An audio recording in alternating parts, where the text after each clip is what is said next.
Riders ready, watch the gate.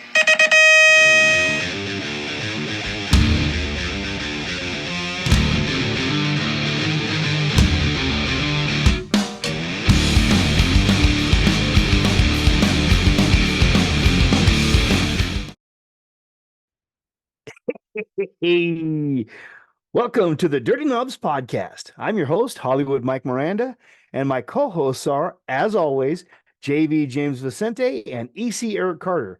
On this episode, we talk to our buddy, Mr. Billy Griggs. Hey, this is going to be a fun one, so check it out. Let me tell you this. If you want a t-shirt, a cool one, you want a hat, go to dirtyknobs.com. If you want to find out about Dirty Fest, go to dirtyfest.com. There'll be a link between the two as well. Dirtyfest.com is going to be up and running in a day or two. And listen, looking forward to having you guys all out to Dirty Fest. Three more things I want to tell you about. Number one, hey, we're always looking for sponsors. So listen, if you've got something you want to give us to talk about, we'll be glad to do it so we can shoot a new commercial for you. And finally, I want to tell you about the commercials and the outtakes are at the end. Make sure you stick around all the way to the end because the outtakes at the end are usually the best. All right, time for the show. Y'all are in trouble now. We're recording. There it is. Oh, Yeah, that's gentlemen, start your engines. that's exactly what that is. That's exactly what that is. Hey, can I just start off by saying congratulations?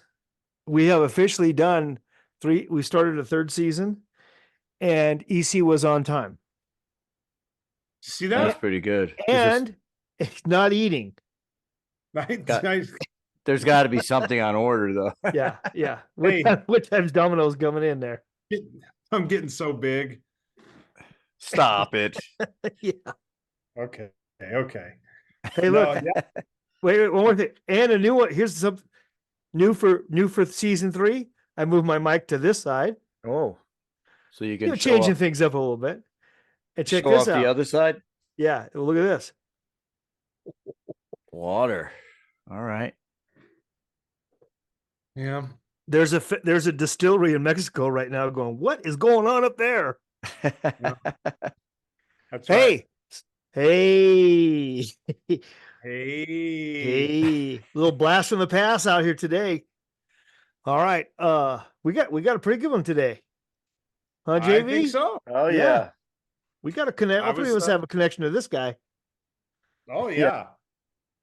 Let's bring this cat on in here. Don't miss your race. Oh man. Oh, look. It's coming, isn't it? You're not. I'm not. Hold on. I'm not. No, you are. You're the best at that story. I don't know. We'll see. No, we'll see. Are. Look at that. Come on, man. Get your camera on. Yeah, I'm getting there. Can you guys hear me? Yeah, I can hear you now. I'm gonna say, dude, I thought he was at the track. Yeah, he is. He probably is. He's just gotten done with practice right now. He's hitting the showers. That's right. He's at the winners. He's at the winners. I was wondering if he's pull it off.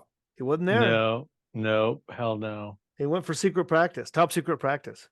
No. Well, our guest tonight is our friend, teammate, guru, geometry guru, Mr. Billy Griggs. Yeah, What's up, fellas? Woo! What's So glad up, to have fellas? you on, man. So glad to be on. Yeah, brother. JV, give us the rundown, Mr. Stats. All right. For the audience which I wouldn't believe that they wouldn't know who Billy Griggs is, but I'll give you you got a lot of stuff here, so I'm just gonna scratch the surface of it. Nickname Mr. Bill, raced from 1981 to, you're still kind of doing it, but our friends at Wikipedia have you roughly finishing, regular racing around 2001. GT being your last sponsor, where you end up working with them in the R&D department. You different companies you race for: BS Bikes, CW, of course, Schwin. I think there's an interesting story there on the Schwin, leaving Schwin.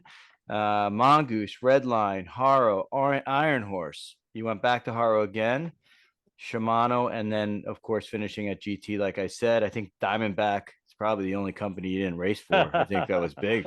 Yeah, Right? yeah. I couldn't beat Doug Davis consistently enough to have Sandy fire him and hire me. Turned pro in 1987 with Redline. You were 18 years old at the time. In your first race, you got fourth, but you also won your first pro race in that same year, which is really awesome. Wins, I mean, there's so many. I mean, that it listed there, but 1983, you 15X, you got number 1, number 2 amateur overall. In that same year, national number 3 cruiser. In 84, US BA 15 to 16 cruiser world champion. 1984 Murray World Cup 15 cruiser winner. 84 cruiser Jag world Super Bowl champion. 88 Super Cup pro champion. You won a Yamaha, so I had to put that in there. 1990 Pros in Paradise Series winner. 1990 national number 2 pro. Some of the accolades: named 6th of the top 25th hottest amateurs in 1984. Pros of the Future, EC was in that one with you. 1986 Terrible 10. EC, were you in that one? Terrible 10 in 86? Yep. Hall of Fame in 2013. And God, too many magazines to mention, but there is listed a magazine that you weren't in. 2 magazines that you weren't in. Can anyone guess what those are? Playboy. Playboy. Playgirl. Playgirl. Bicycles and Dirt and Total BMX. It listed as a no. Oh, Could that be true? Because I thought you were in Bicycles and Dirt. No, yeah, Maybe not the cover. That's fake news. I was in Bicycles and Dirt. I was in Bicycles and Dirt. That's misinformation. All right, I thought Bicycles and Dirt. I might have been on the cover of Bicycles and Dirt at one point. Well, but there you go. But whatever. At this point, you know, you were real quick when that magazine was going, so you were definitely that when I saw that, I was like, I kind of thought maybe there was something there, but man, I mean, awesome history, brother. I could see why you were not in Bicycles and Dirt, but we'll get to that later. Man, I can't wait. I can't wait. That's a lot. Hey, listen, there's a lot of things I want to talk about. We'll make sure we cover tonight, but it's kind of interesting that we have our paths crossed between the 4 of us. Our paths crossed and we're linked in different ways. Obviously, the CW. First of all, Billy and I were on the same team sponsored by the same team at one time. Yeah. First, BS Bikes. Yeah. Yeah. I didn't know that. I didn't know you were a BSer. You know what? I'm not. I was going to maybe save this for later, but. Oh, wow. Way, dude. Wow. Yeah. Look at that, dude. Yeah. That is a blast. Yeah. Hey, show us that. Yeah, show us that again, dude. That is sick. Not what? Yeah, show him Barney.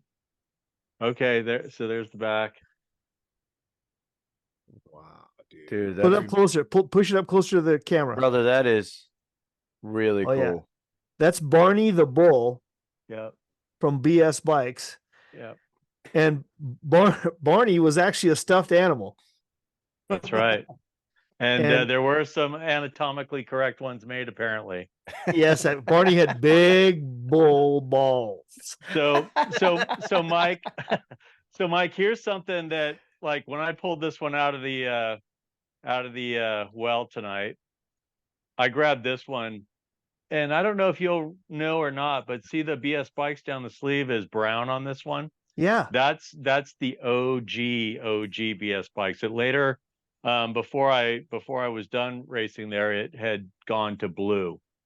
So this is mine. And I do have some with blue sleeves as well. The BS Bikes in blue. So I've got about no kidding. I have about probably 5 of these. Wow. Yeah, not just the one. Yeah. I just remember we had. Can you still fit in that thing? No, I can't. No. I was 12 when I was going to say was he was a little kid, man. Yeah, he was I know, a little kid on the team. You're in good shape though. You're in good Yeah. shape though. But I still just grew, like I Yeah. still just I'm man size now, not child size, and that's child size. Dude, he's All not right, all Benjamin Buttons. Come on, man. He's not. No one's going down to their 12-year-old jersey. God, but yeah, that was our first connection. Was that we were both sponsored by Brian Scurra at BS Bikes with the with a brown and yellow jersey, brown and yellow uniform. Yeah. God awful, but it was fantastic. Riding for Brian was a super cool experience because it was different. It was definitely different for its time. Yeah, no kidding. He made me train and work so hard. The way we wound up on BS Bikes was I got my first GT that I started racing on. I got that for Christmas in 1980. And when my dad went to buy it, Brian was the largest GT dealer in Southern California at the time. And when my dad went there to buy it, he saw everything to do about Orange Y. And so Brian told him, if he's going to get this bike, you're going to build this bike, you should take him to race. So it was kind of neat how months later I wind up riding for Brian's bike shop, and he of course remembered my dad, because you guys know my dad, who's going to forget Buck. And so that was a neat little tie-in, that not only did I eventually ride for Brian, but my first race bike was purchased at his shop. Wow. I remember that. I actually remember you on that bike, dude. I remember you on that bike, on that jersey. That's crazy, man. Yeah. Yeah, man. Well, it was hard to forget or not recognize Billy's talent at that age, at the Orange Y, anywhere in Orange County. I mean, you absolutely were a terror back then. And kept it on through, obviously, but God, you tore up all the tracks in Orange County when you were that age. Like when I was a kid and had that neighborhood group of friends that we all just went around just jumping, building jumps in the dirt lots and all that stuff. I always tried to hang with the older kids, I always tried to do the stuff that they did and jump the bigger jumps. And kids are, 3-4 years older. And so they actually started racing first. The year that I got that GT for Christmas, we had gone to the East Coast to my aunt's house in upstate New York for Christmas. And when we kind of, detoured on the way home, it was just like, the Griswold family trip, for Christmas. And I get home and my friends had raced and they're like, you got to come do this. You got to come do this. I'm like, oh, I got a GT for Christmas. I'm planning on it. Let's go. So one of the friends of mine that was like probably the oldest, coolest kid in the group, he was the one that told me, he goes, you need to go. Like, you need to come do this. You're going to be good at it. And, fast forward, of the guys that I grew up with that got me into racing, essentially, he was the main one that really pushed me. And he wound up coming to my Hall of Fame induction. And that was pretty awesome.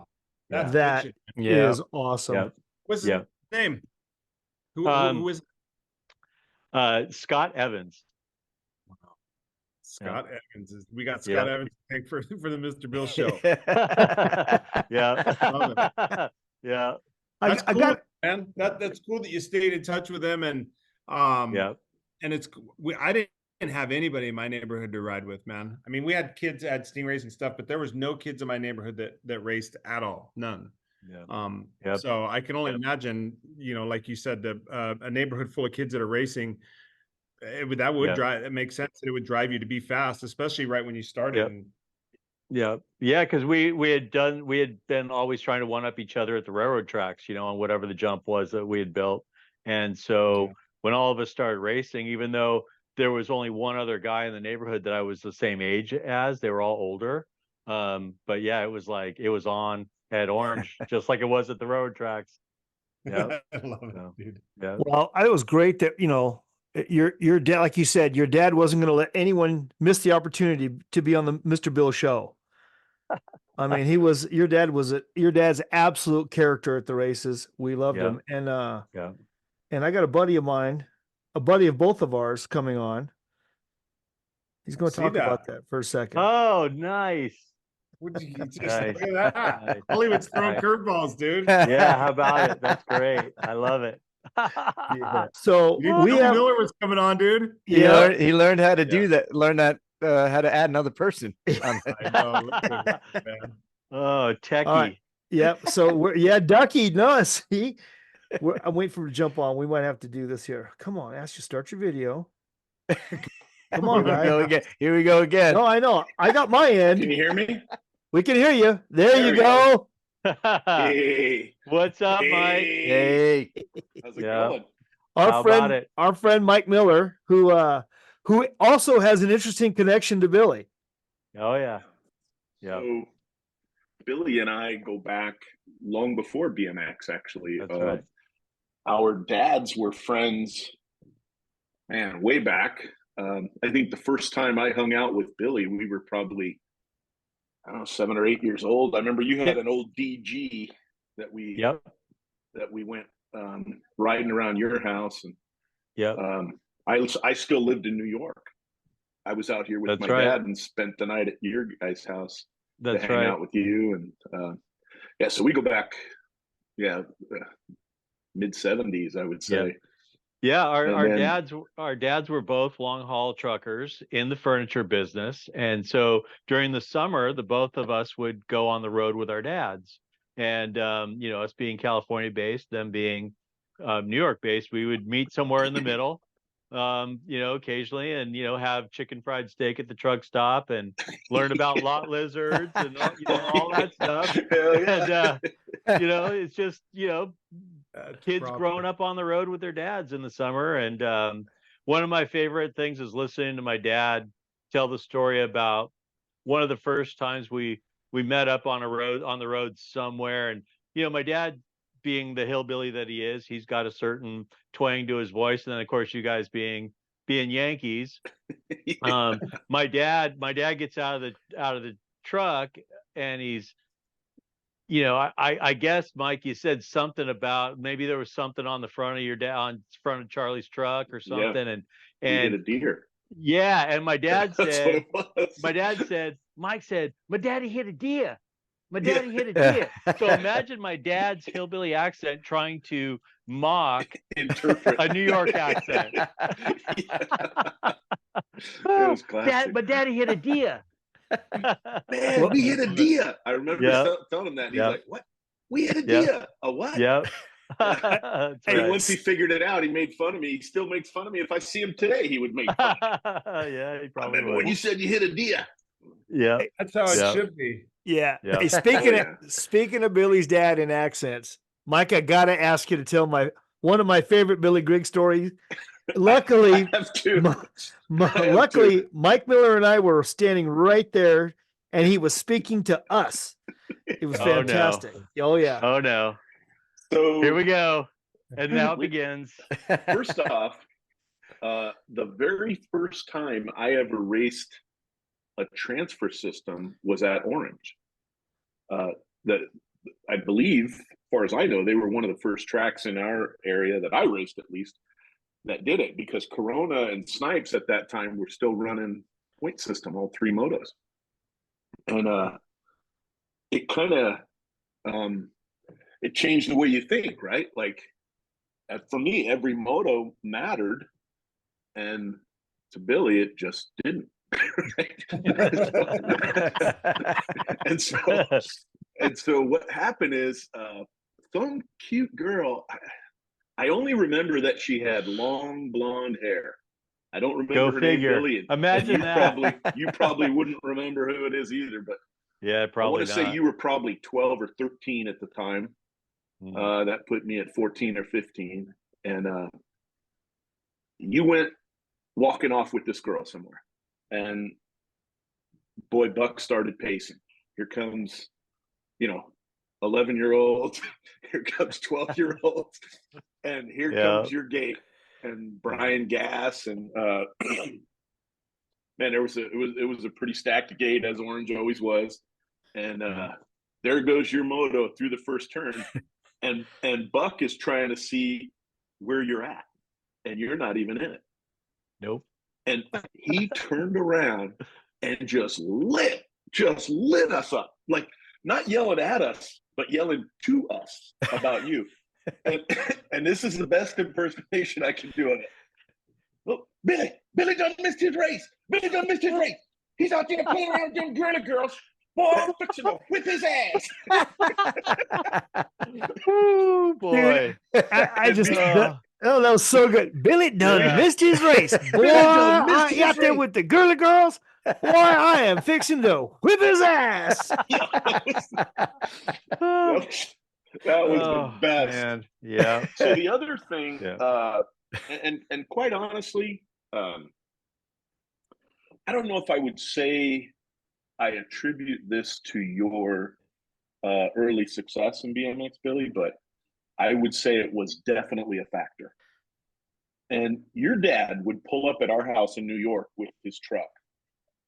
And it was always a show for him to tell us some customization.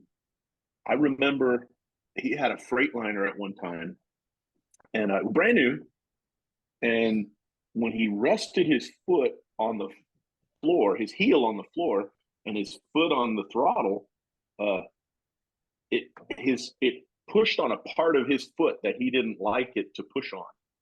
And so he had built these one, or maybe it was 2x4s, but maybe 1x4s, and he individually wrapped them with carpet and fit them in like a puzzle in the floorboard to raise the floorboard up about an inch or two, so that his foot was in a more comfortable spot. Well, and there you go. Hey, that tells you is the nut did not fall far from the tree. Exactly right. No, so this is exactly right, because no matter what you touched in that truck, whether it was the air conditioner vents, that they were custom, and the stick shift had a custom top on it with a custom grip. There was nothing in that truck that was how it came from the factory, including the engine. I mean, he went through that motor and it had this or that, or he had it worked on or tuned up or whatever. Like it was wow. And he'd pull into a truck stop. We would be running together, my dad and his dad and Billy and I, and we'd pull into a truck stop starving because our dads hated to stop for food. And so we'd stop, and man, I was like, oh, we couldn't wait to get into food. And some guy in the truck stop would ask him about the mud flaps or something. And we just go, oh, shit. Yeah. This is 30, 40 minutes. We got, we might as well get our bikes out and ride around, because I got them nuts down there. I filed them nuts down. I got 3/16 washers, and that's how I did. And I drilled that thing out right there, and that's custom. You can find that anywhere. So when I got into BMX, and it was kind of weird too how we got into it. I was into riding bikes. Billy started racing, and I kind of in parallel, but slightly after Billy started racing. And in order to get my dad's support, I thought it was gonna be like, man, I'm gonna ask my dad to spend all this money. I need this, I need that. And he found out Billy raced and Buck was at the track, and that was it. It was, we should go to here, we should go there, we should go to national, we should go to... He wanted to race more than I did. But anyway, I remember, Billy, seriously, the first time I ever really focused on one of your bikes, there was not a speck of dust on it. There was nothing out of place. And, your dad's telling me how, well, what gear are you running? Shit, I don't know. The gear that came on it. I don't know. Yeah. And your dad's like, no, you got to change if you run a 45-17, that's like a 44.25 16, and he had all these and it was like, holy shit. Back then, I don't even know that there was gear charts and rollouts and shit like that. It was just But Buck did. Buck knew all that. Buck calculated and oh, you know what? He's running this kind of spoke. You know what you got to do, Michael? You got to get this kind of spoke. You got to get this, and you got to get this kind of pedal. Those pedals you're running, they not. Man, I got the same pedals that everybody else in my rack has. That's the problem. Sure. You got to have a different one. You got to get this one. This one's better now. And man, and so when I looked at your bikes, it was, and I still say to this day, somebody was at one time at Ukaipa tuning their bike, and they were making a comment about the cranks turning and stuff. And I said, you got to see Billy Griggs, because Billy put his pedals in any position and just go, and the pedals will turn. It'll move. That's right. I That's mean, right. to this day, your bikes are dialed in. I turned my own bottom bracket cups on the lathe because we're back to press in bottom brackets. You know, because for those little boards were wrapped with the carpet. You know what I'm saying? Yeah, that's what it is right there. So for a long time, you know, we were threaded, you know, Euro BBs, and then when Shimano came out with that BB 41, it's back to a press fit. Yeah. And so that's what all our chase bikes are. And so now that we're back to a press fit bottom bracket, you know, you're kind of back to some of the problems we used to have. It's not so bad anymore because the bore and the depth of bore, there's industry standards around it, where the old American BB you pressed in, you just relied on the frame to kind of expand because it was like a chromoly. Yeah. Most of them were kind of round. Yeah, right. You just kind of expected it to just kind of like go in and the frame would relax, and the cup never really preloaded the bearing. But so we have a little bit less of that now, but I still find that when you press the cup in, that the bearing gets preloaded a little bit by that. Yeah. So I just, you know, and I realize when you're selling these bottom brackets to, you know, everyday customers, that you can't have your bottom bracket just slip into in, you know, the cups can't just slip in. So I just turn my own. I'll say this. I just make my own, you know, and what I do is I make my own. I press it into the frame so I'm happy with the fit of the cup in the frame. And then I come back and I do the bearing bore second. And so I get that bearing bore just right so that when the cup is tight in the frame, then the bearing is actually a slip fit. I can press it in with my thumb. And I'll put a little. And I'll say this. Freightliner makes their trucks for the average foot. Sure, absolutely. This is exactly the same story. I mean, exactly right. When you're talking to Billy, you're listening to exactly. I mean, you're listening to exactly. You're listening to Buck all over again. Exactly. And then I get these ceramic bearings. I get these like the Chase bottom bracket 11 is the brand. It comes, you can get a ceramic bearing upgrade, but their ceramic bearing is, you know, they're not all the same. A ceramic bearing is not a ceramic bearing. So the ones that they have, they take a long time to run in. And when they do run in, then they feel really good. But I need those to feel like, I need them to feel their best the first day they go in. Because I just spent all this time making a custom bottom bracket cup, right? So I'm not going to put a stock bearing in a custom cup. Why would I do that? So I get these, you know, I don't even want to talk about how expensive they are, but they're really good. And guess what? Like anything, high performance, they don't last for a long time. So, you know, I also, on the other side of it, I changed those. I put those bearings in my hubs too, because, you know, think about it. If you're going to pay, you know, the hubs I use are, you know, $600 or $700 for a pair, right? It's just like crazy money. And if they were to come with the bearings that I use, not only would they be even more expensive, but then they wouldn't last as long. So let's just say we've got the hubs are $800 now, and you tell the person spending $800 on hubs that, oh, you're gonna have to change the bearings in 8 months. They're gonna say, to hell with you. I'm not. Are you kidding me? So these manufacturers, they put bearings in them that are going to last for like 3 years, which means they don't run as good as they could run. So you know what they'd say, Billy? They'd say, Billy done lost his mind. Well, Billy, we did that when we were racing mountain bikes, Billy. We did the same thing, man. We had obviously we were sponsored, team sponsored, but we would take the seals off of literally take the bearings out of we had race wheels, only used them for race runs, and seals would come off the bearings, all grease blown out, and we used oil. We didn't even use grease at all. It was just pure. It was oil, and I only got to race. I got to race those wheels once a weekend. I got to put them on the bike one time, but man, the spin rate on those things, you could feel, like I could feel it in a downhill run. I could literally feel the bike just accelerate without the pedaling. It would just gravity pull. It was crazy the difference it makes. So there is, but you know, those things aren't going to go.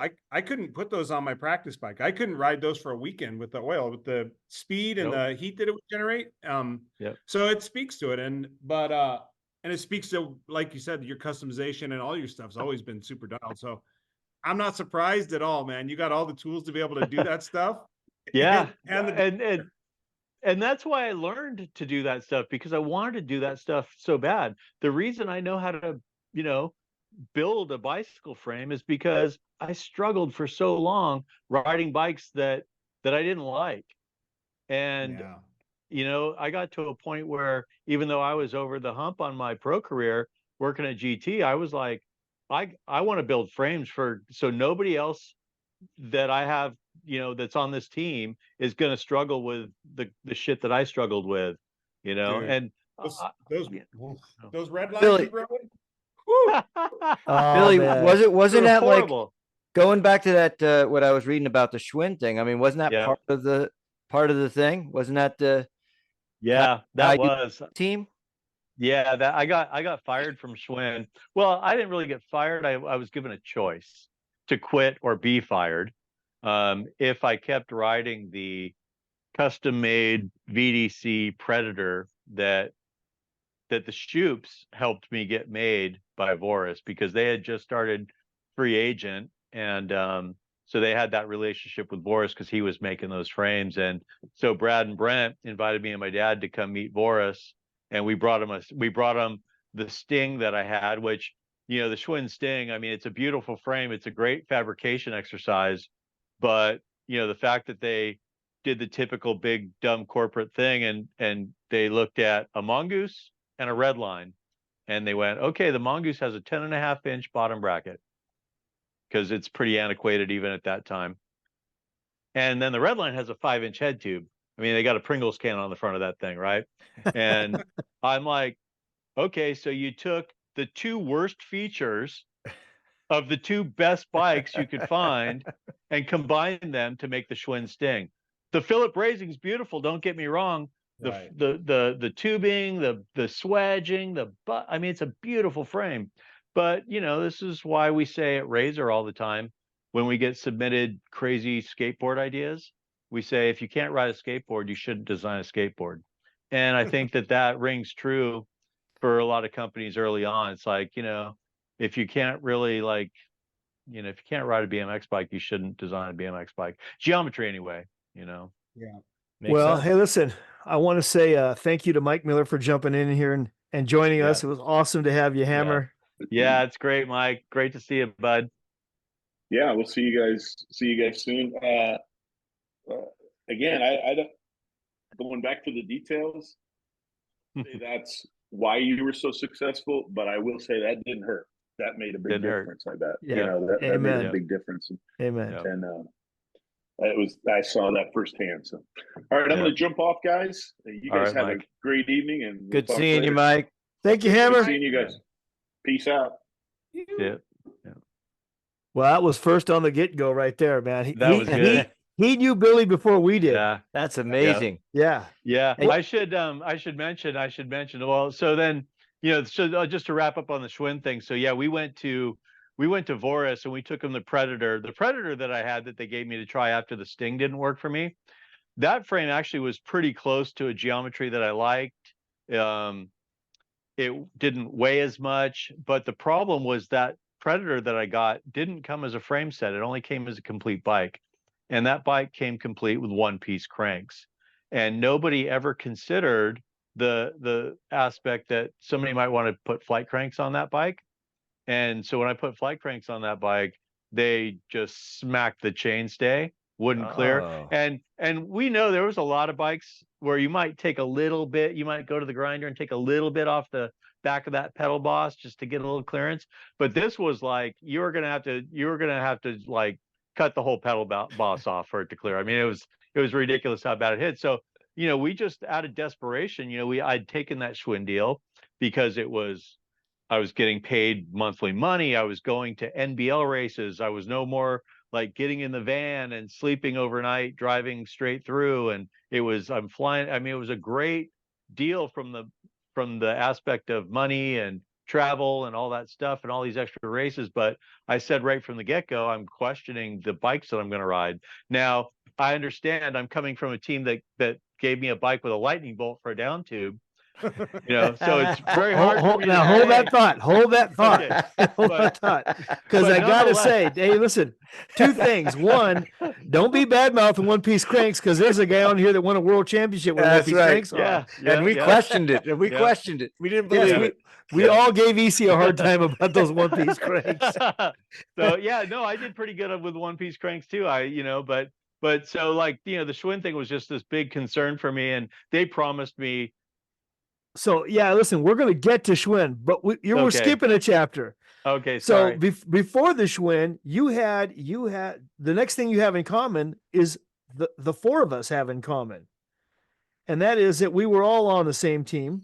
We were all riding the same jersey, and not all of us had the Z on our frame. So I want to ask you about that.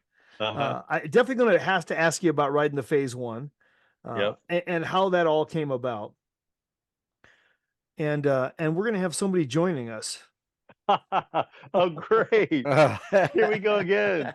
Nice. He'll have a story about it. Who could it be? Yeah. Of course it would be Tracer. That makes sense. Yeah, our teammate Tracer Finn, who will also jump in and tell a Billy Griggs story.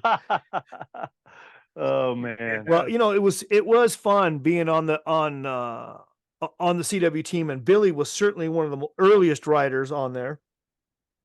And Billy brought something definitely different to the team, a level of bike preparation, like Mike Miller talked about.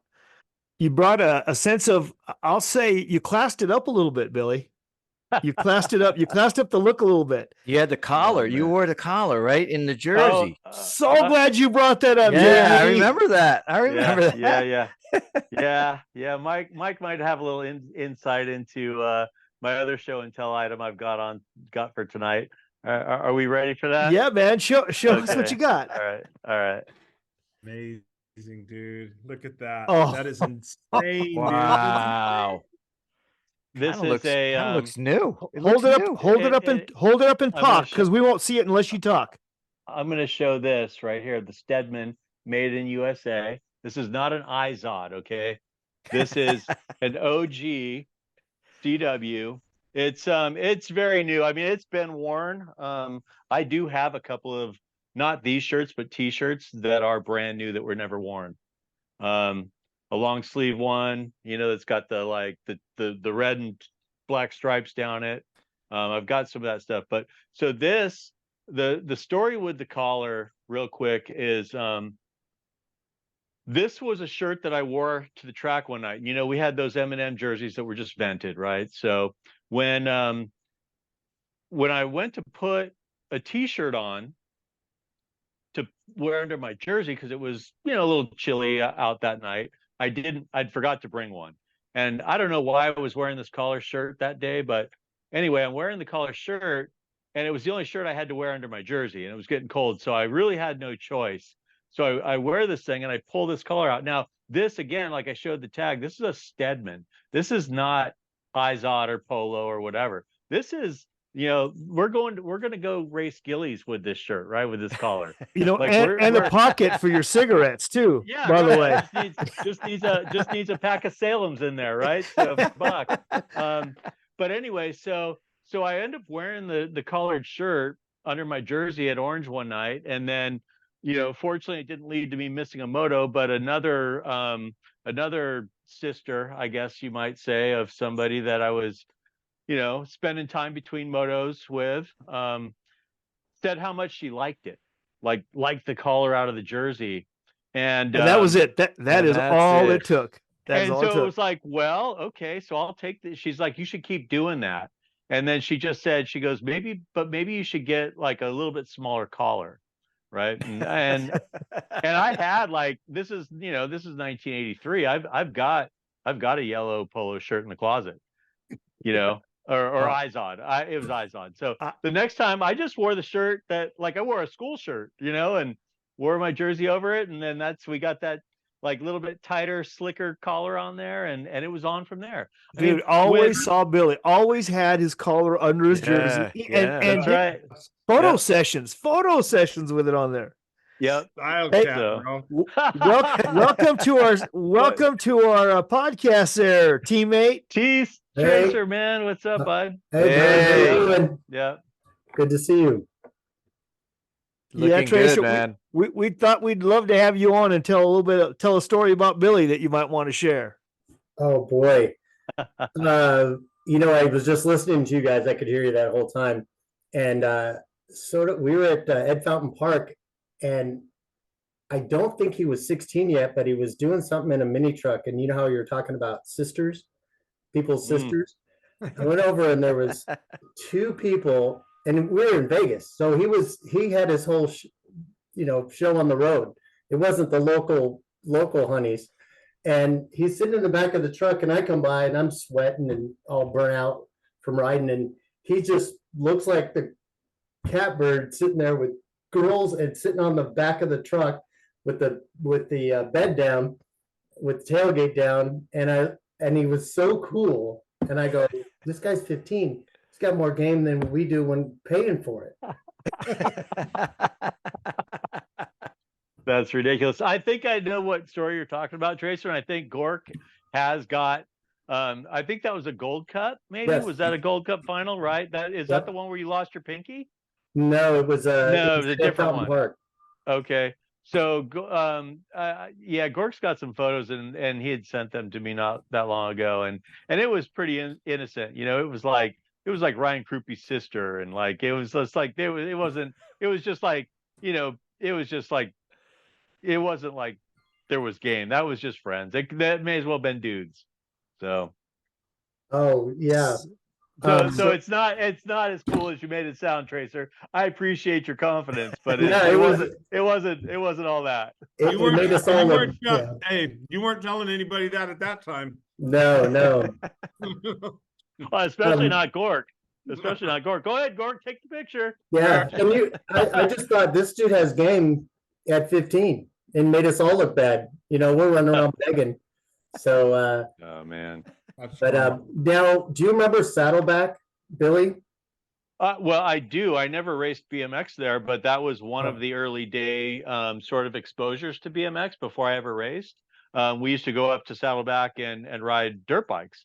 I had a 1978 YZ80. I mean, I got my first dirt bike when I was not even 3 years old yet. And so by the time I've got my YZ80 at 10, that was my third dirt bike. So I rode Saddleback on a dirt bike, never BMX, but I saw the BMX track there, and that was part of what got me interested.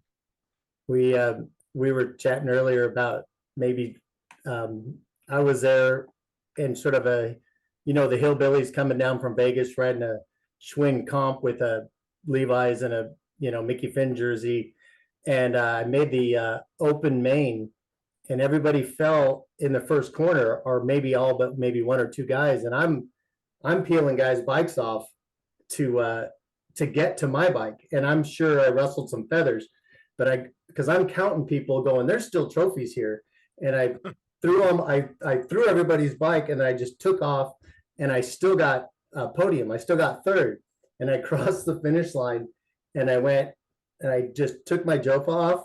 I'm like, wow, that was crazy, and I got punched in the face by Dirk Davidow, who was also a teammate, and I went, what? And it was right in front of the scores, and I honestly, I didn't know what hit me, but he had taken off from the first corner, rode straight to the finish line with his arm cocked, and cold cocked me right in the face.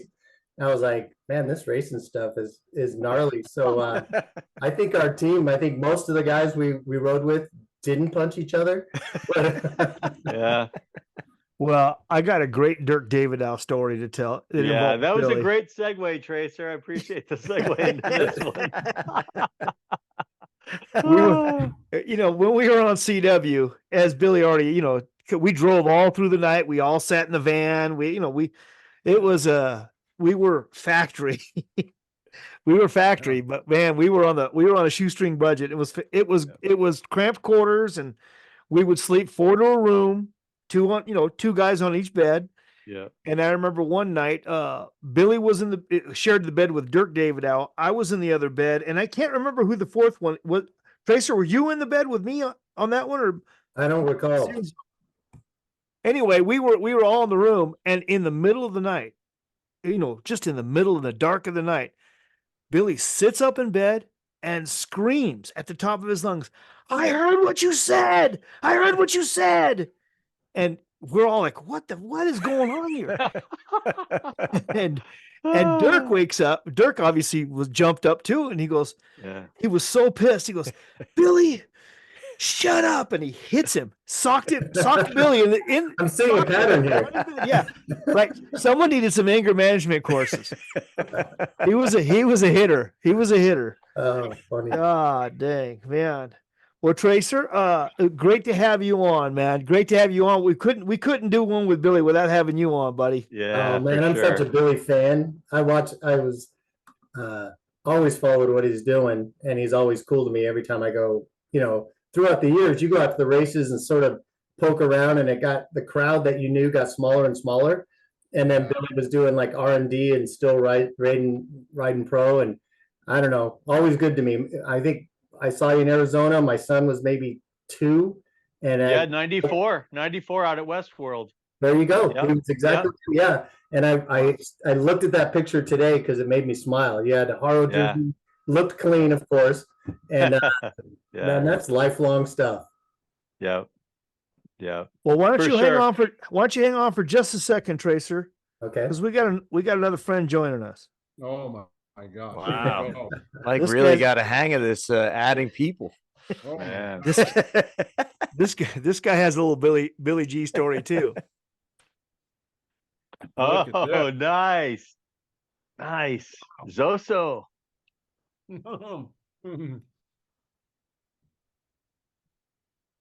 Don't mind me, guys. I'm just over here grubbing. Yeah, it wouldn't be a Dirty Knobs podcast without you eating on that. No, I'm gonna hear. You got to eat sometime. I'm gonna hear it from your mom tomorrow. Right. You let him eat on the podcast again. Every time. Every time. It's my thing, bro. Well, you know what? We're saying the fact that we had to travel everywhere in the tropical rental vans. The owner of CW, Roger, his dad owned a rental car company. It's called Tropical, and so we would he would get these vans, and it had a gigantic flower on the side. Yeah. No way. Yeah, and there'd be 12 of us in there sitting in the van, driving all the way to Texas and back.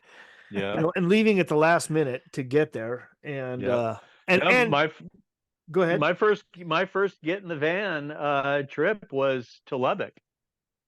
Okay. And and we stopped in Vegas on the way to pick you up, Tracer.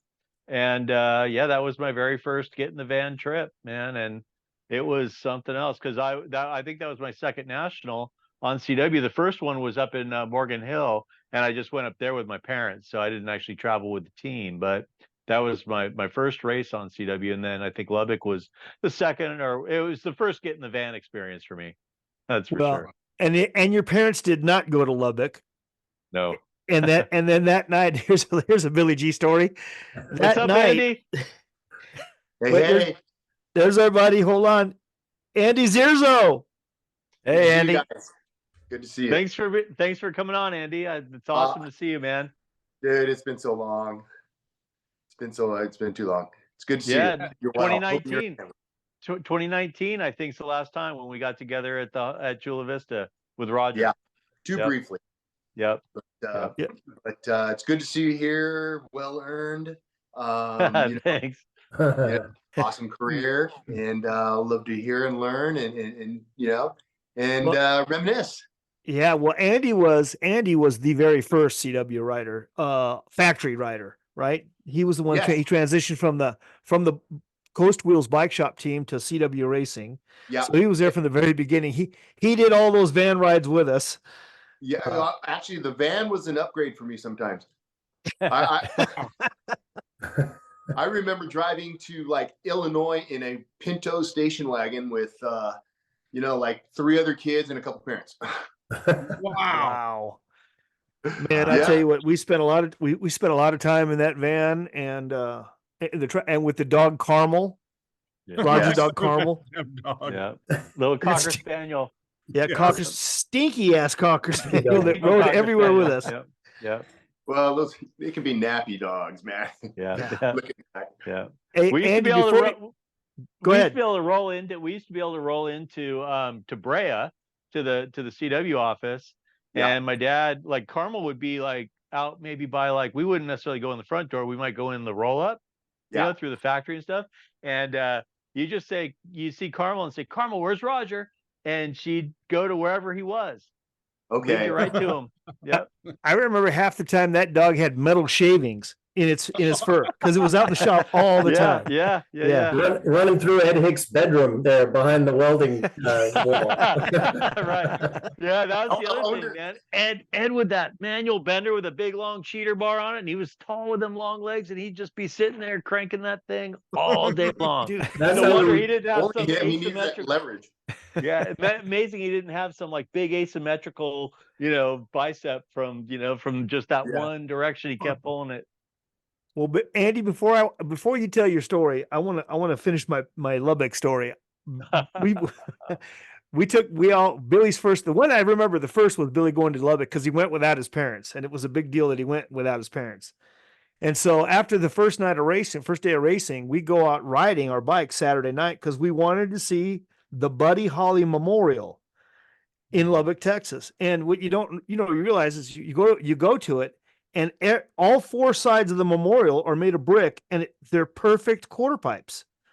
And I don't know about perfect. Well, maybe undervert quarter pipes. Oververt. You tell it your way, I'll tell it mine. All I know is that we went riding that night, Saturday night, and Billy had just whooped everybody on Saturday. He won everything on Saturday.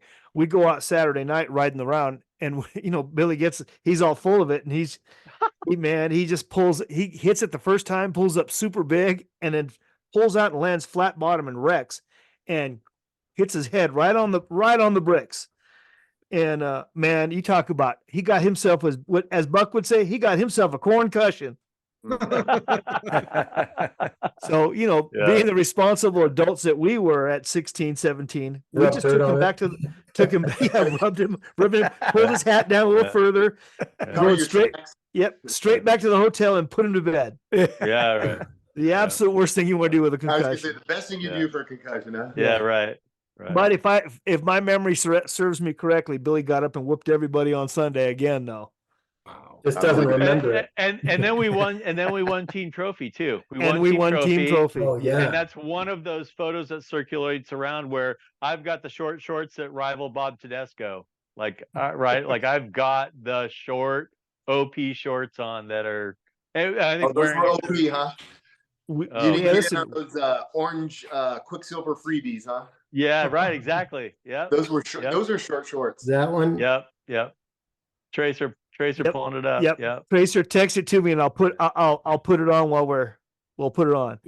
Hey, I'll tell you what, and I from your first race, Billy, at Morgan Hill, I have the picture of our team trophy pick we took there. Oh yeah, right. Sure. Yeah, right. Yeah. It was another one. And we recreated it, that one at Chula. That was awesome. We didn't know what we were doing, but we were doing it good. We were doing it well. We certainly were. Yeah. Andy, Yo. What do you remember about that van? Oh man, so many road trips, leaping on the floor of that thing. But really the biggest reveal, it really came years later. I don't know, was Roger talking to Roger or what have you, but come to find out that all those times that Billy was sharing seats with certain teammates on our team, and kind of funny using blankets when we're driving to Texas, And I was just blown away. I was blown away. That's mainly because I was probably sitting next to you, and yeah, probably, and I had no idea. And the Saber daughter too, Andy. So what a oh yeah. Be careful. Be careful. We all know these stories. Yeah. The Dilly girl. Yes. Well, Oh. that might be, you know, I don't want to get Billy Crystal in here, but Let's not name any names. I'm sorry. I'll have to edit that one out. Hey, no one respect him. But Bill, I was thinking, you know what? When I found that out right next to me, I thought, man, you know what? Billy probably popped his cherry before I did. Well, it never got that far. I mean, it was just, you know, I didn't say there. I didn't say there. But, okay. Yeah. You were late, you know.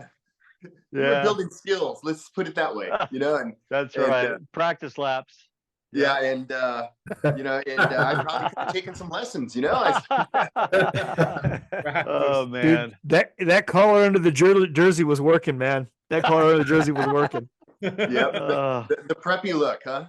Yeah, yeah. We had the jersey out just before you came on. Not the jersey. We had a jersey earlier, but we had this out, Andy. Wow. Yeah. The nice pointed the collar. Stedman. Yep, the Stedman with the collar and this had to get upgraded to like a or downgraded it maybe, if you will, to a smaller polo collar. Eventually, but Andy would have cut that off. Andy would have cut it off right about here. Yeah, that was my favorite trend. I did that. I mean, Andy's belly shirt jersey was like we all did it. We all did it. I mean, it was crazy. Mike, you had the same sort of influence too with your Amy goggle mask, you know, cutting that, and you cut it into fangs one time. Another time you just, you know, all the different things that you would do to fit the Jofa around the Amy goggle mask. And dude, you know, all that stuff we were doing right there, that was just out of sheer boredom in the van rides. As soon as your batteries went dead in your Walkman, you had to figure out something else to occupy your time. So that's right. You're cutting your jersey, you're cutting your face mask. I don't think you see that kind of customization type stuff where we were doing that with face mask and visors, and I mean, it doesn't happen like that anymore. It doesn't seem like there's any creativity when it comes to those accessories like that. Yeah. Well, I might be the only guy left in BMX that still gets a custom painted helmet. I mean, you see them a little bit here and there, but like, I mean, before it was like, you know, you got, unless you're a you know, an energy drink guy, then you get a custom helmet. But yeah, nobody gets a custom helmet just for the sake of a custom helmet. And to be fair, the Troy Lee and the Fly ones, which are the most popular, they're great looking helmet stock, but they don't set you apart from the 10 other guys that have the same one. So, well, I got I have a couple of CW first time questions. Which one of you guys was the first one to poke the hole in the Sabre number plate and run the cable through? It wasn't me. I was on the first page of that, I'm sure. What's that? I might have been on the first page of that list. Mm-hmm. I knew it was one of you three did it first, and that we all got in trouble and yelled at for doing it. Because the cable was so long, because it went all the way to the plate. You could hang somebody, and if you hit a rhythm section, you'd slap the tire. So it's just like, and remember, the coolest thing is we were sponsored by Terry Cable, so we get those cables and put them fresh, and I just drilled a hole and went through. I don't know if I was the first, but I know that I did that just for length. You know, I mean, it was 20 feet of cable. Yeah, you probably accidentally cut your cable short and said, "Well, this is what we're going to have to do." And, all right, which one of the three of you was it that pushed their Sabre plate flat against the handlebars so it wasn't aerodynamic? Ooh, oh no! It wasn't me, because I never ran a Sabre plate. We were all 09 when I got on. Oh, you're lucky. So yeah, no kidding. No kidding. That could have been a deal breaker. I might have said no, Raj, thanks, but wow. No, without plate. You missed Mike, didn't you do that on 28 when you were like 28.97? I don't know. No, I kept my plate pointed outwards because I got in trouble. I got yelled at. Well, so it was one of you two jokers that did it first. And then I know Andy was the first one. Andy was the first one that just said, "Oh hell," and peeled the whole sticker off of the Sabre plate and just ran it bald with a big number 2 on there. Yes. The biggest one I could find. I actually made that one too. That was my duct tape too. Duct tape. Made that with duct tape. Yeah. Well, it was good times, but we were in trouble all the time. Yeah.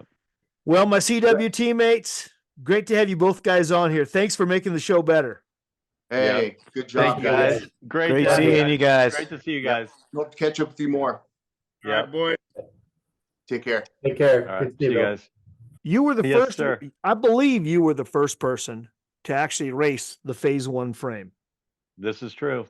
How did that come about? I have no idea. You know, a lot of people, because I was the first guy to ride it, a lot of guys, people thought that I had something to do with it, and I had nothing to do with it. Really, one of my favorite stories about the first night that I showed up at Orange with it was my former teammate, Colby Brown, from the Irvine Bike Company. Yep. Man, Remember that? he's got more shit than you do, EC. I know, he's got me covered, man. So my former teammate from the Irvine Bike Company, Colby Brown, saw me on my CW with a lightning bolt in the down tube, and knowing that my dad was, you know, a handy guy in the garage and could weld and do all kinds of various different things, he said to me, he said, "Billy, did your frame break and your dad weld it back together for you?" I mean, he was like, you know, he's probably 10 at the time, right? Like, and you know, our parents were good friends and stuff. And he asked that, and I was like, no, this is a new bike. It's a new design. You know, it's like the shirt. It's like a lightning bolt shirt, right? Because that was all the rage at the time. And so I really don't know. To this day, I know people talk about whose idea it was and who did it and whatever, and that maybe it was done for me, but it was never done for me. And I really still don't know the real story on who did it. But all I can say is the bike didn't ride any different. It didn't feel any different. It just looked different, very different. And I literally forgot. I remember Roger had some sort of a spin for it on how it was better. And of course, now all these years later, and having done what I've done for the last 30 years, I know there was absolutely no justification to do that. Well, ever. the only justification it did is it got people buying another frame real quick. Yeah, sure, absolutely. So, you know, from a marketing standpoint and brand identity and all that, it was probably a win. Certainly from a collectible standpoint, it was a huge win, right? But and buying a second frame because that one broke or cracked. Right. Yeah. Did you break that? Did you break that one? I never broke one. No. To this day, honestly, I've never broken. The only frames I've ever broken riding them were plastic. Years later at GT, I broke every thermoplastic Speed Series that they tried to make, which is why they ended up selling them. And then very early on in 2018, on one of the very first Chase carbon frames, I made that one fail also. But I've never broken a frame otherwise. I think it's kind of fascinating that, because I think one of the first, you know, pictures that I saw in the magazine that I, you know, just kind of went, wow, this is California. This is what goes on in California, was that track that you had in your backyard. And I think there was a picture of it in one of the magazines, and it was your I guess it was your practice track, but man, it was like, it really was built up pretty cool. I can't believe you never busted anything on that. Well, it wasn't that big or very fast. I mean, the pictures may have made it look different. Mike and Eric had both ridden there.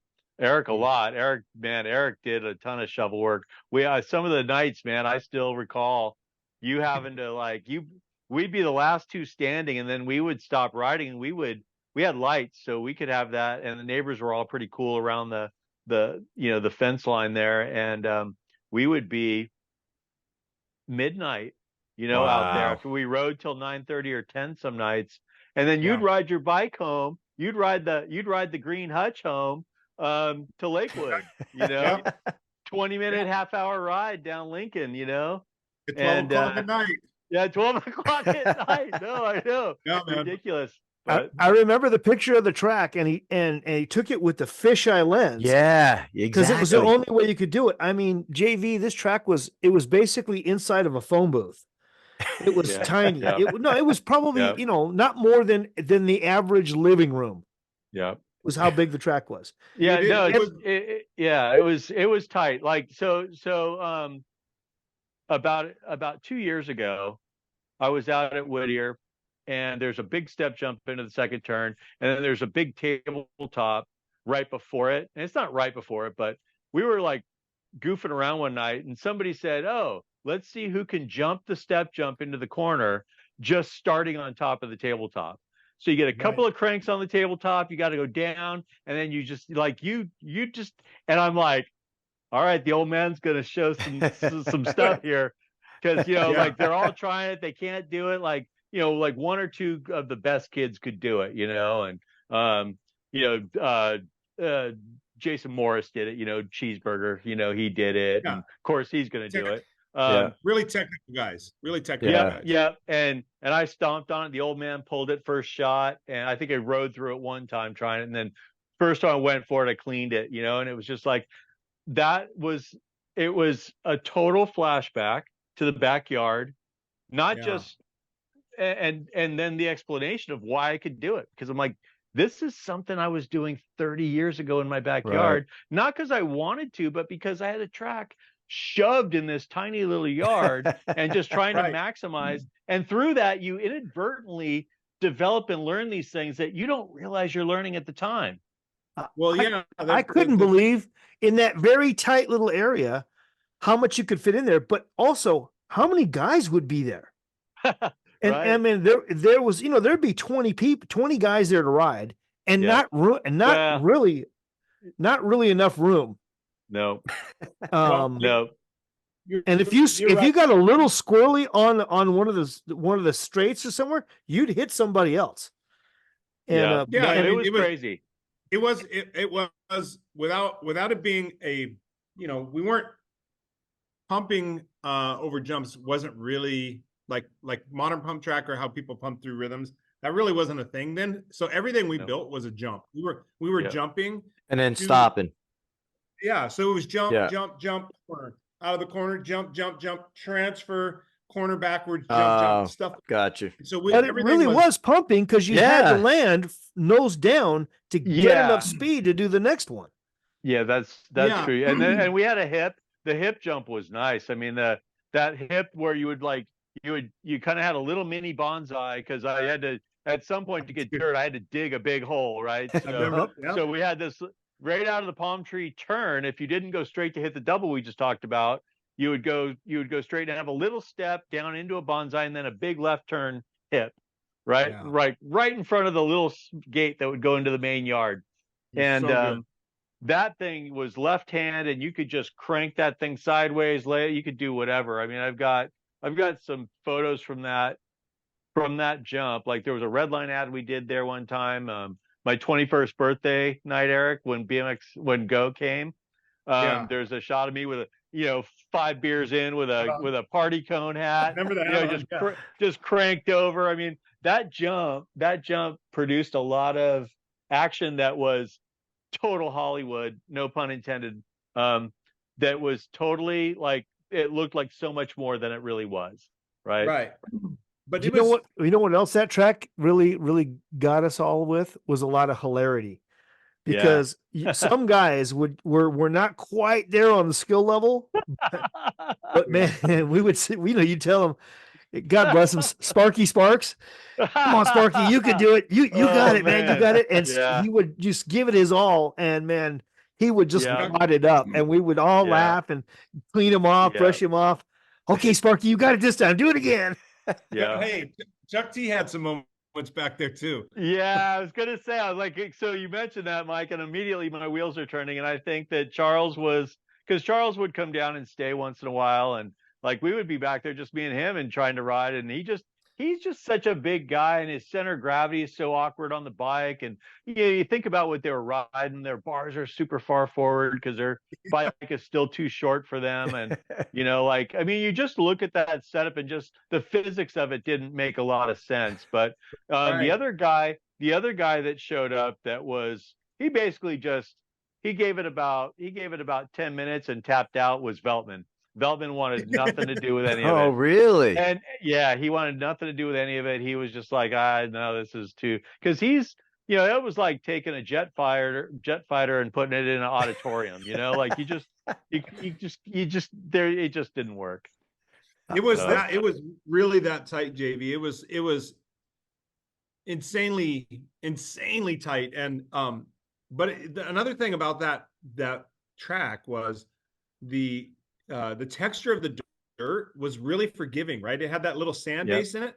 And so that's why we spent so much time fixing it. Cause JV, you would do a session, and if you would do like a dusk into evening session, dude, you would rip the place apart. Like literally would blow it apart. And you would have to patch it back up because it wasn't clay, like real hard clay. It had sand in it, but the loam of it was so good, man. Like you could carve corner. Yeah. And if you came up short on jumps, it would give on you, and you fix your divot was the deal. Yeah. That was the thing. Everyone would go, if you came up short, you tapped something. Everyone that was in this little space would go, right. Or like if you went, because it was only like, it was maybe like 1.5 feet, 2 feet wide at best. So, slicing the side of the jump would be the main thing, right? Like if you sliced it bad enough, we just all stopped. You just got to get the shovel and fix that stuff, man. Everyone would go, and then someone would hand you the shovel. Yeah. Oh, great. I remember Earl Ross too spent some quality time back there. He was quite he was quite the shovel guy. He put his the amount of riding to actual shoveling time. He was the only guy that probably had more shovel time than riding. Yep. Earl the Pearl. That was a really, really unique place though, man. That was I credit that as like the real, I'm sure there was probably some guys that back east or in the Midwest that have property that had maybe some jumps on their land and stuff. But that was the first that I know of. That was the first real backyard track, that like practice track. We were honing skills back there while we were having fun. Like I can't think of one before that, man. It was it was so unique. I can't, and I'll give you credit for this too. I've never ridden anywhere else that if you made one mistake, you couldn't ride there. You couldn't go all the way around and make a mistake. That's true. Right. Because it would, if you didn't get the jump before, you wouldn't get the jump after. Yeah, you had to link it all up. Yep, and if you didn't make the turn just right, you wouldn't make the jump out of the turn. Yep, not a chance. And you just had to be so precise that it was a great training facility. In the size of my bedroom. It was just outside my bedroom window. It was JV, I want to add one more thing. I want to add one more thing to this little chapter. That is, I would go there with TC and Blazer. Todd Blazer. That's who I would go there with. Yeah, Blaze was hit and miss back there. Yeah, and the three of us would be there riding, right? And I had my lines down. I was pretty good. I felt good. I wasn't making mistakes. I was able to transfer and do everything I wanted to do. And one of these two little bastards would come in there and, but can you do it going left? Can you do it going right? And they'd make me, you'd have to try to do it backwards. And man, just when you think you got it and you're tired, one of these little jokers would show up and do it the opposite. Man, just kill me. God, it was hard. Foot forward, right foot forward. Yeah, exactly. Goofy foot, right? Yeah. It was great. Great training. Yeah, because the timing on some of them, you needed that half a pedal. And so you'd have to jump it with your odd foot forward. Yeah. Right. And I remember my arms being tired from yanking up all the time. Yeah. You got a full body workout working there. Yeah, it was a BMX Plus Street Olympic bunny hop on every jump, just about. Yeah. All right. Yeah. I don't know how to fit this in. We got to come back to Schwin, but okay. Hey, speaking of your mom, I got to tell the story. Okay. Your mom makes the absolute world champion of the universe chicken salad. And I used to, how it is, JV. You go from one motorhome to the next, or we go from somebody else's pits to the next guy's pits to mooch food or whatever. And I was in a race. Billy, you remember this? Oh, I remember. I could tell you the story. I know all the details about it. Well, then you tell the story then. All right. Well, so we had gone to the race in Northern California. This is probably this is a year after my first one in Morgan Hill, and I forget if this wasn't Morgan Hill again, but they had I forget exactly where it was, but they had this like kind of downhill first straight into a 90-degree first turn, and everybody just was power sliding through it. So I remember that about the track. And anyway, Mike, my mom had this chicken salad that she always just used to make. And, listen, it's just chicken and mayonnaise and some like macaroni pasta and like some walnuts and grapes and well, there's no grapes in it, but yeah, there's some like walnuts and like some scallion, onions and stuff and whatever. Some paprika. I don't even know what a scallion is. Yeah, so it's nothing that special. Here's why Mike loves it so much, because he had a bowl of it before he went out and won his very first AA main event. Oh, okay. His very first AA pro or senior pro or whatever they called it back then when they still had square wooden wheels. Yeah. Back up. I had a bowl before the first moto and I won the first moto. Okay. And so he kept coming back for bowls before every moto. Yeah. Because racers aren't superstitious at all. Yeah. but so that's why it's the best. I mean, it's not a bad chicken salad. But maybe I'm a little bit desensitized because I grew up eating it my whole life.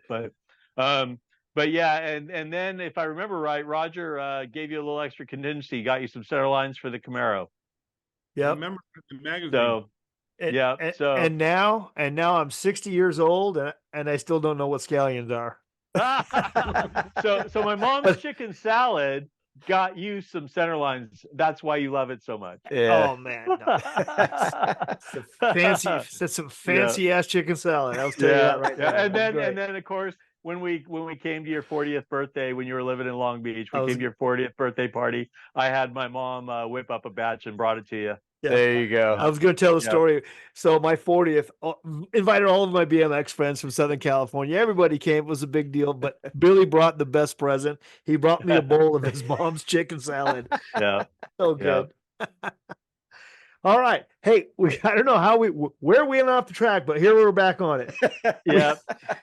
So the four of us were all CW riders, but two of you were Schwin riders. That's right. Yeah. Yeah. Yeah. Right. Tell us about that.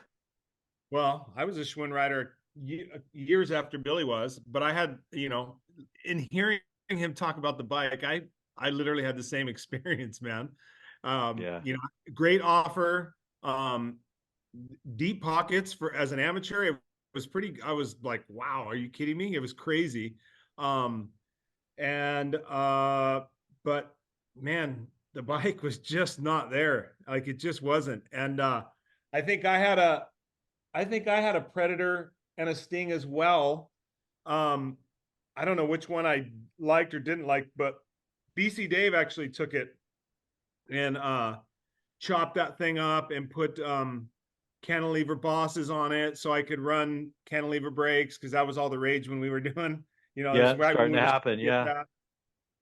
Shorten the back end of it a little bit.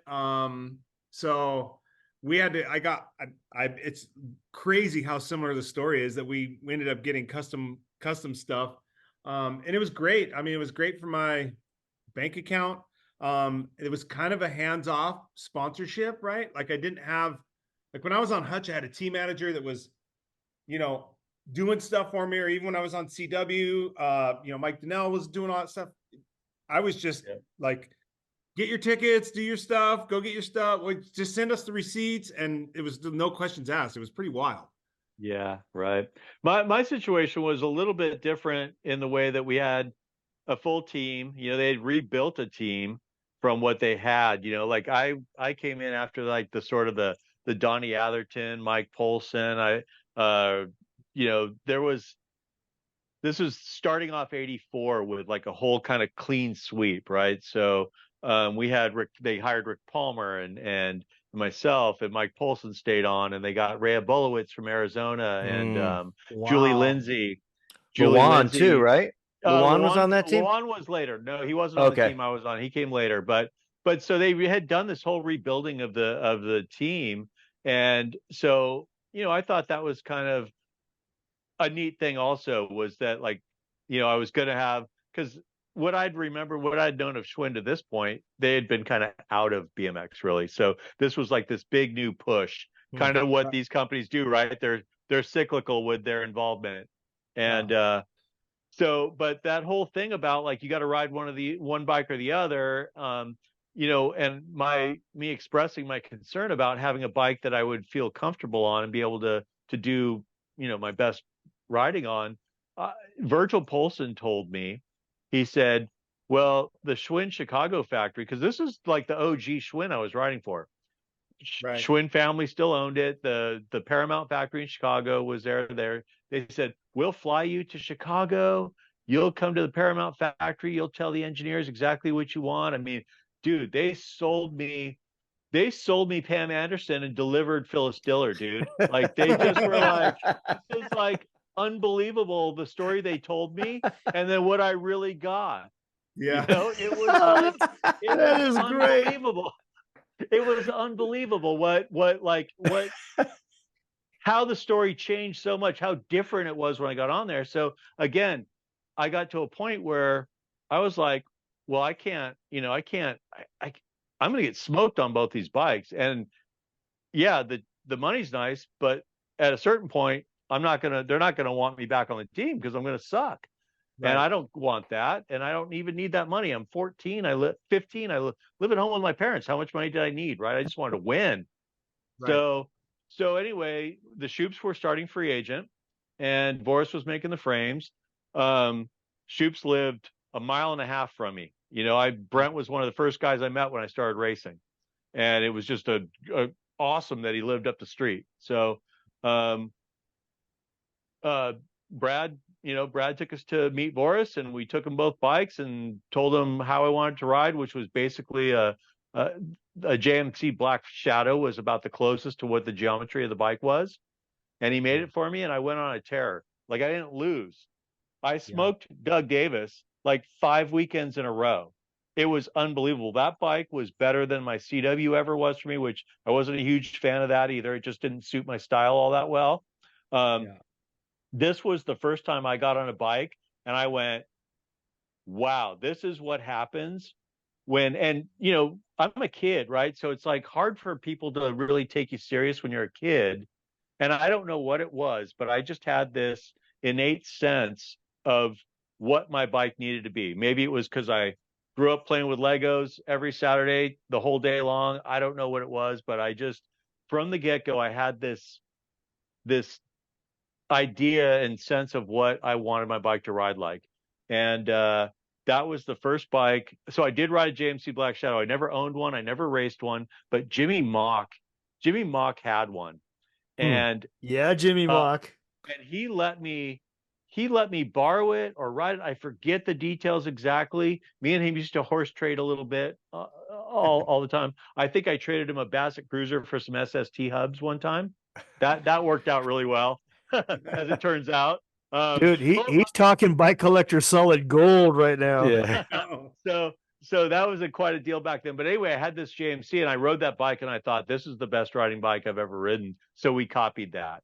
And it was really light. It flexed a ton, but it was super light. And I went like a house of fire on that bike. And then we're at this NBL race in Ohio. And it's about 6 months in. I think I had that bike for about 4 months at this point of the 6 months I rode for Schwinn. So because we're at this NBL race in Ohio, a bunch of suits from Chicago came because it wasn't far. And one of the guys looked at the bike and it looked good. Like Boris pinched the tubes at the head tube and made it look like a Predator. And I had the Predator decals and he did all this stuff that made it look really close to a Predator.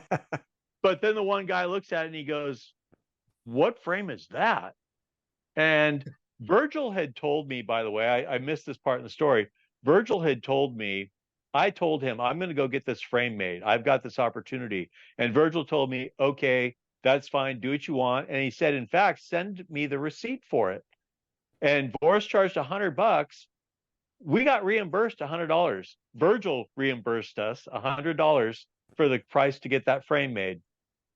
Well, the guy from Schwin sees it, and he doesn't tell me anything, about riding it or not riding it or whatever. He just looked at it, he looked it over, and he talked to me about it like he was stoked, like he was my friend. And I'm looking down at the shin of my gear Schwinn pants, and they say R&D team on the shin. Right. I'm like, yeah, man, we're doing it. Like, right? Like, this is race team feedback. Like, I went on my own and got this frame made, and you're watching me kill people. You're looking at the frame, telling me you love it, and then I get a call 2 weeks later, not from Virgil Polson, but from one of the suits who Virgil reported to, and he told me, he said, you can't ride that frame anymore. You have to either ride a Predator or you have to ride a Sting. And I went, well, we've already had that conversation. I already tried those. It's not like I didn't try those bikes. I said, so I tried them both. Neither of them worked. The Predator could maybe work if I could have put flight cranks on it, but if you could have took a hammer to those chainstays. right. I mean, we've all seen a dimple change. Oh yeah. I needed a hydraulic press to fix that frame, right? So anyway, I just ended up having that conversation of like, I don't care. I want to win races. I'll put my name on the down tube of this frame and go and just keep winning. Cause like my dad was like, just do what you want. So I was like, Dad, if I put those other bikes together, it was bad to begin with. Cause like I said, I'd only gone from a frame with a lightning bolt to a Sting, to a whatever. Now I've ridden the best bike I've ever ridden. And now I got to go back to a Sting.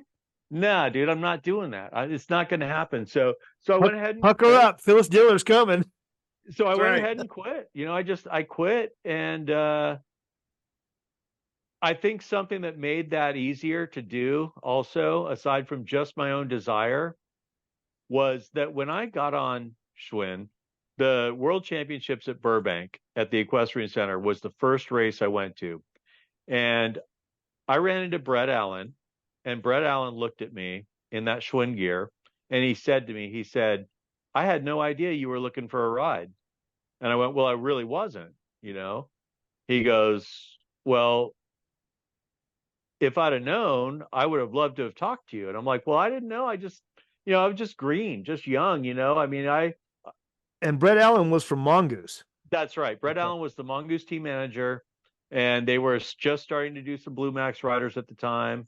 And so that program was definitely good, right? So, and when he said that to me, the first thing that I thought, and this is kind of funny, I think about it now, I didn't think about it at the time, but I was like, I thought to myself, well, I wouldn't really want to ride for Mongoose because they're kind of antiquated at that time, right? Like, but then here I am riding for Schwinn, which is like a beach cruiser company, right? And 10-speed company. So like, I don't know. I didn't think much of it. And, when he said that, I mean, I told him I appreciated it, but I told him, I said, man, I would have liked to talk to you. I would have liked to talk to anybody, but I wasn't out looking for a ride. They came and poached me from Roger, So anyway, in the back of my mind, so that conversation with Brett ended with, well, if anything doesn't work out there, let me be your first phone call. And so I went ahead, and of course I'm like gun shy about this whole thing right now. And I went ahead and called Brett, and he basically just said, whatever they're doing for you, we'll do it for you, including actually build you whatever bike you want. So we wound up going. So we wound up going out to Camarillo and seeing their factory and their capacity to actually come through and do what they said they would do. And so then I took my Boris Dixon Predator apart and sent it to them, and they copied it identically, except it looked like a Mongoose Californian. So my question is you took him Pamela Anderson, and you got Pamela Anderson. That's right. Yeah. That's good move. Yeah. Good move. Yeah. Pre-hepatitis Pamela Anderson. Even. Yeah. Like really good. Like Blatz Vlad Yeah. Spear, Pam Anderson. Yeah, it was there we really, go. it was really, really good. So yeah, so I joined the team and I stayed there, and they built me that bike, and then they built me a year later. They built me another version of it that they added a little bit of length to the top tube, nothing else different, just a little longer top tube, and I think by probably a quarter inch, and then it also had a two-piece rear end. And what I mean by that was Mongoose Californians, the whole chain and seat stay was one continuous loop, right? So it looped around at the bottom bracket with that rectangular tube. And so what this was two loops. So they eliminated that big square rectangular tube behind the bottom bracket and just ran those tubes straight into the bottom bracket, like your guys' hutch. Yeah. Yep. Right. Exactly. So they did that, and that bike became my new favorite bike. That's the bike that, I rode for the rest of my days on Mongoose. That bike went to South Africa, Mike, on that trip with us when we went there with Papa Hutch, and that I still have I still have that bike. Wow. I don't have the complete bike. I still have that frame though. Wow.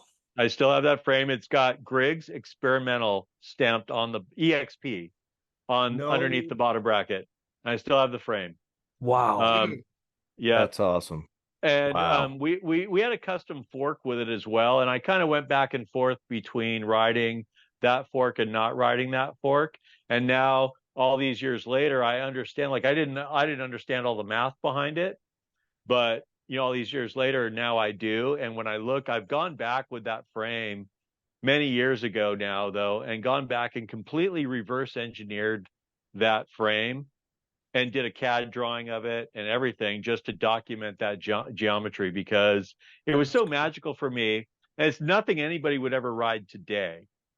But just for what that bike did for me at the time, especially that second version, I wanted to just document it. So the way my fixtures work, Eric, you probably, when you came to GT, not that you would, or maybe remember, but the fixtures are very adjustable. Or maybe when you came to Razor that time with your mountain bike frame, you see those bike fixtures. They're not like, they were custom built frame fixtures at GT where they're basically Xerox machines the way they're set up. You could take any frame that you deemed perfect geometry and set that frame up in the fixture and lock that fixture around the frame and then copy it. We used to call them Xerox machines. You can also, they have scales on them on all the critical points that you could set up from scratch off of a drawing as well.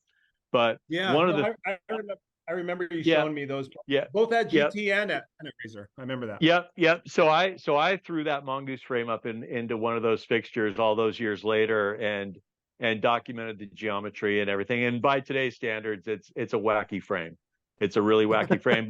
But so the fork I went back and forth with, I a lot of times just wound up running the stock fork, which was a little bit different. The fork I had was shorter with more offset in it, which as far as the whole trail goes, there's rake and trail, and it's a combination of wheel diameter, head tube angle, and fork offset. Those three numbers give you your trail number.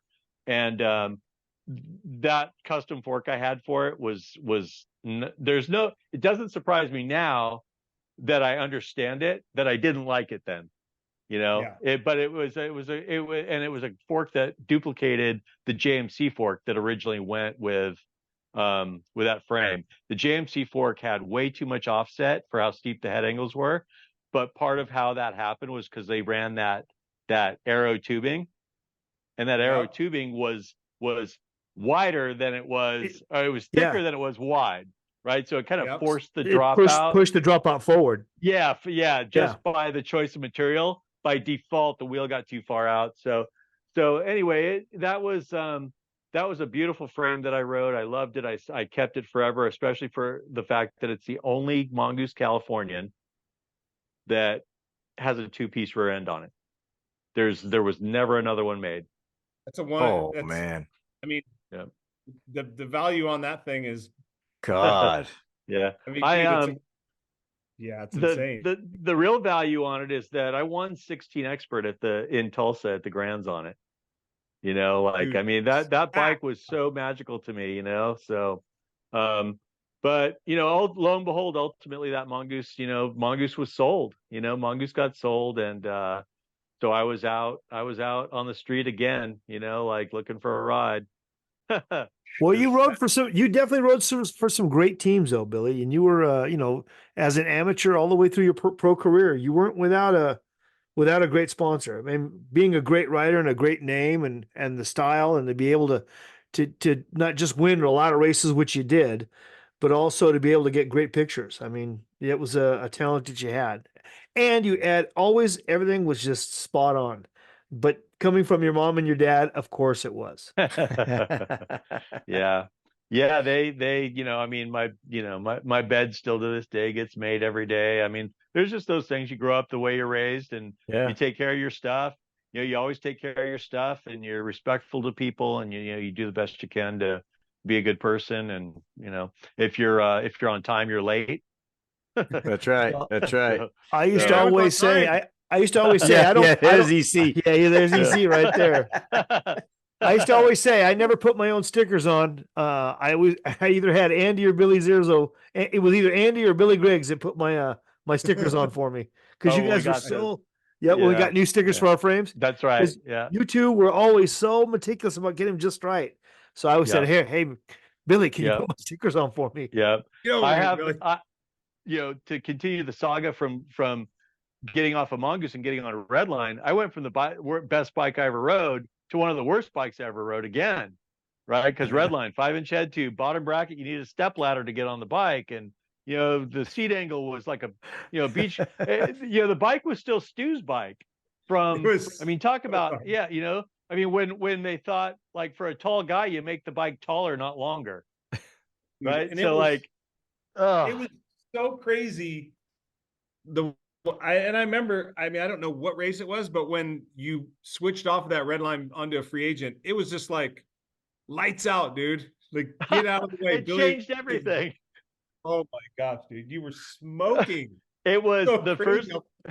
So I struggled. I did everything I could on that Redline for 2 years, right? So I rode the same bike that had been the same pro line forever for the first year I got on the team. And then in 87, when I turned pro, they switched from that bike to a new bike, which still had the 5-inch head tube, but the top tube got a little longer, the bottom bracket got a little lower, and the seat tube got a little steeper. But it was still a miserable pile of crap.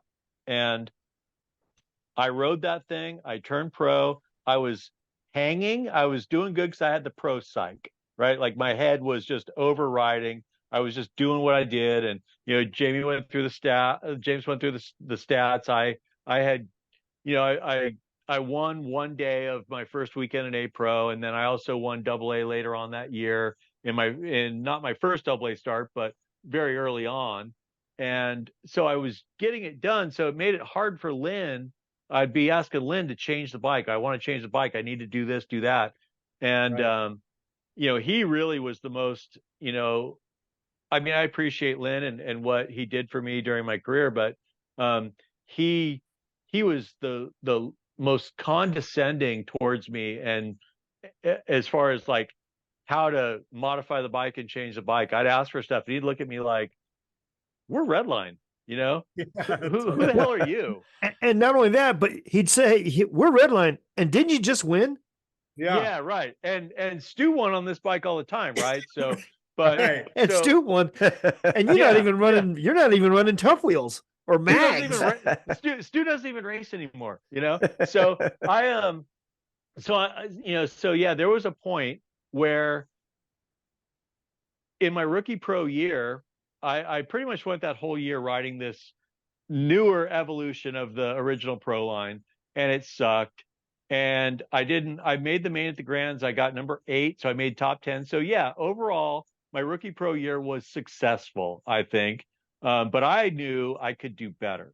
I just knew it. I felt like I wasn't stoked because my bike sucked so bad. And this was the new bike. And I'm like, oh, it's still a mile off. Yeah. And all during this time, I've got the backyard track.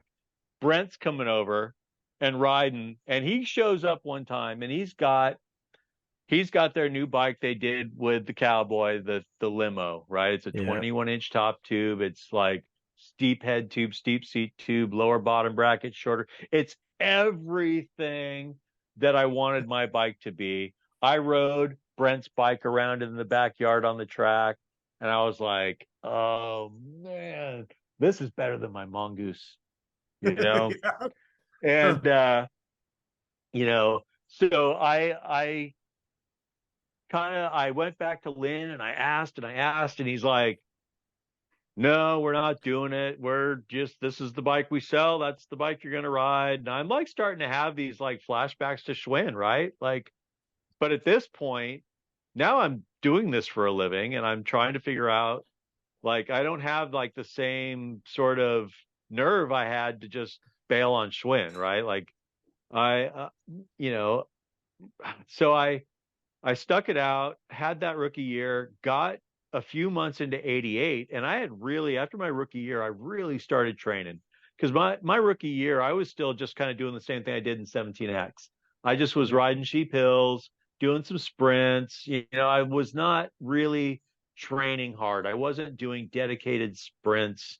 I wasn't in the gym. I wasn't doing what I needed to do to, you know, race against Pete Lonkarovich and Greg Hill, you know, in the way of, and Sean Texas for that matter, and guys that were, you know, Blazer. I mean, all these guys that were like muscle heads. I was not that. I was never that. I didn't want to be that. But I had come to the realization that for 88, my sophomore year, if I don't make some strides, I'm not going to get where I need to get. So, one of the things, so I started training, I started getting really strong. You know, I just perfectly clean. I know that a lot of things come up about that time, and I had no interest in that at the time whatsoever. In fact, I despised that what the guys were doing that we suspect and most people know, and we've heard people claim they were doing. I despise the fact that they were ruining the sport for a guy like me who had worked so hard to be good at riding my bike. That was always my thing. So nonetheless, I sucked it up. I said, this is the game. If you want to play it, you got to play. So I'm in the gym and I'm doing all the weight training and all the stuff. And I'm putting on some size so I can hold my own in the corner. And I'm racing and I'm still struggling. Like I'm struggling. I feel faster, but I'm like, something's got to happen here. And lo and behold, that was around the time that Redline was sold to Seattle Bike Supply or taken over by Seattle Bike Supply or whatever went down. I still don't know the real deal. I know Lynn had a lot of financial troubles and he owed a lot of money to SBS. And so you can make your own conclusions. But so next thing I know, I get this phone call from Chuck Hooper and we're talking about, you know, I'm a acquired asset from Redline and he starts talking to me about bikes and we're not going to be making bikes for a little while. And I don't know really what to tell you to do. And, you know, we've kind of got this weird situation with this transition and we've got the bikes in stock that we've got, but that's about it. And I'm like, that's okay. No problem. Do you have any stickers? Do you have any stickers? Like, just send me all the frame stickers you can get me. And I beelined it down to El Cerro Drive in Buena Park. And I said, I need a limo. I need a limo. I need a limo. And I put that bike together, 2-inch top tube change, 19-inch top tube to a 21-inch top tube. Bottom bracket was a 1/2 inch lower. I took 4 links out of my chain. Wow. 4 links, dude. Yep. I went from like a 15.5 rear end to like a 14 and like 5/8 or 7/8 or something. You know, I was running a 46/17, so the chain length is a little different, you know, with that, the way that setup is. And you know what you did? You know what you did? You took your frame and you went like this. Yeah.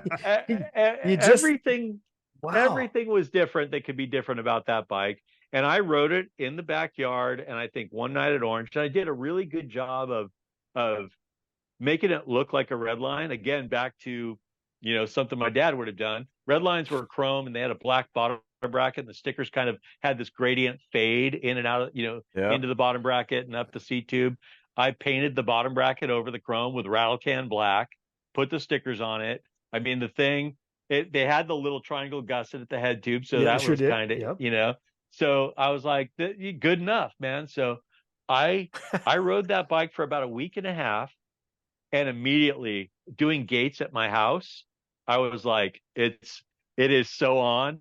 Like it is so on. And so the first race I went to was Woodward, Eric, and that's the one you're talking about. And I still remember to this day seeing you after one of my mains near the finish line as I rode past, and you just had this look on your face. You were just, because we were like riding in the backyard, and we were like, like we're from the home, like we're buddies, and I saw enthusiasm on your face for me, having that breakthrough that I still to this day remember and appreciate so much.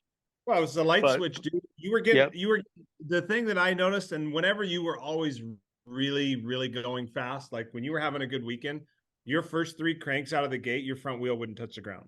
That's right. Yeah. That was a really unique trait that was your tell. Like you knew, like, okay, Billy's here to kick some ass this weekend. His first 3 cranks, his front tire is not touching the ground. You would carry that front wheel. And dude, you were doing that at Woodward, and just it was gnarly, man. You were I don't think you lost a lap this weekend. So as it all played out, I went from being like pretty much getting like making the mains, and like I could win the occasional pro open, right? Like I could win the occasional pro open, but then I would kind of struggle with putting together the 3 mains. Right. I'd get like a 5th and a 4th, and then maybe win 1 main. I'd gone from getting 4th, I was making the mains, but I'd get like 4th, 5th overall, and then, maybe win the occasional pro open or get a 2nd or a 3rd because it's just the 1 lap. I could put that together. I just didn't have the consistency. I went from that for the first 6 months of the year. The Woodward NBL race was in June. And I went from that to the first weekend at Woodward. I won pro open both days, and I got 2nd in AA both days. And then the very following weekend, okay, so that was a breakthrough weekend for me. That was the best pro weekend I'd ever had. The very following weekend was the NBL National at Snipes. And I got 2nd in AA, well, A Pro in the NBL, A and Open on Saturday, and then doubled on Sunday. Wow. Man. Wow. Big difference. Yeah.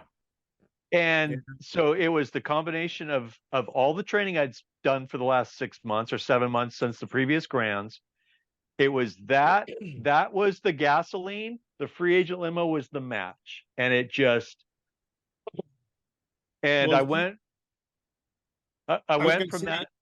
Go ahead. Yeah, if you look back at your bike before your Redline before that, and then your free agent, go back and look at your videos, man, and you can look at your actual body position on the videos.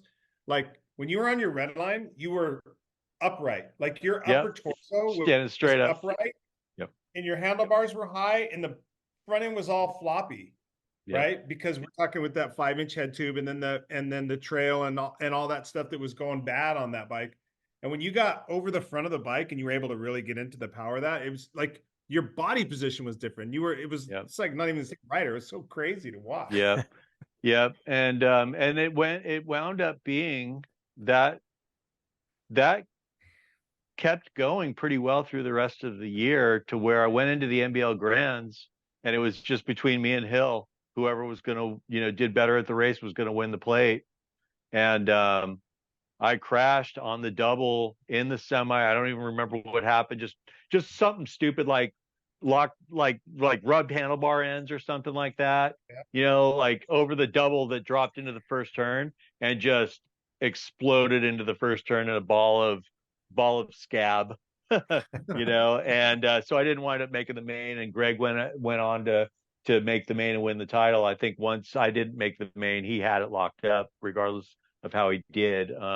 But nonetheless, to sophomore year, go into the NBL Grands and be like one, between being one other guy, Greg Hill for that matter, to win the plate. And I don't know, hard to say how it would have went. I think that, pro titles, like the big pro title, continued to elude me based on a lot of racing circumstance things. I mean, you do make your own luck, and, you can't make excuses for it, but sometimes things just happen. And every once in a while you sit down and go, man, like, you just feel snake bit, because then the following year, 89, I did the same thing. That free agent limo was like, that's it. That's my bike. Right.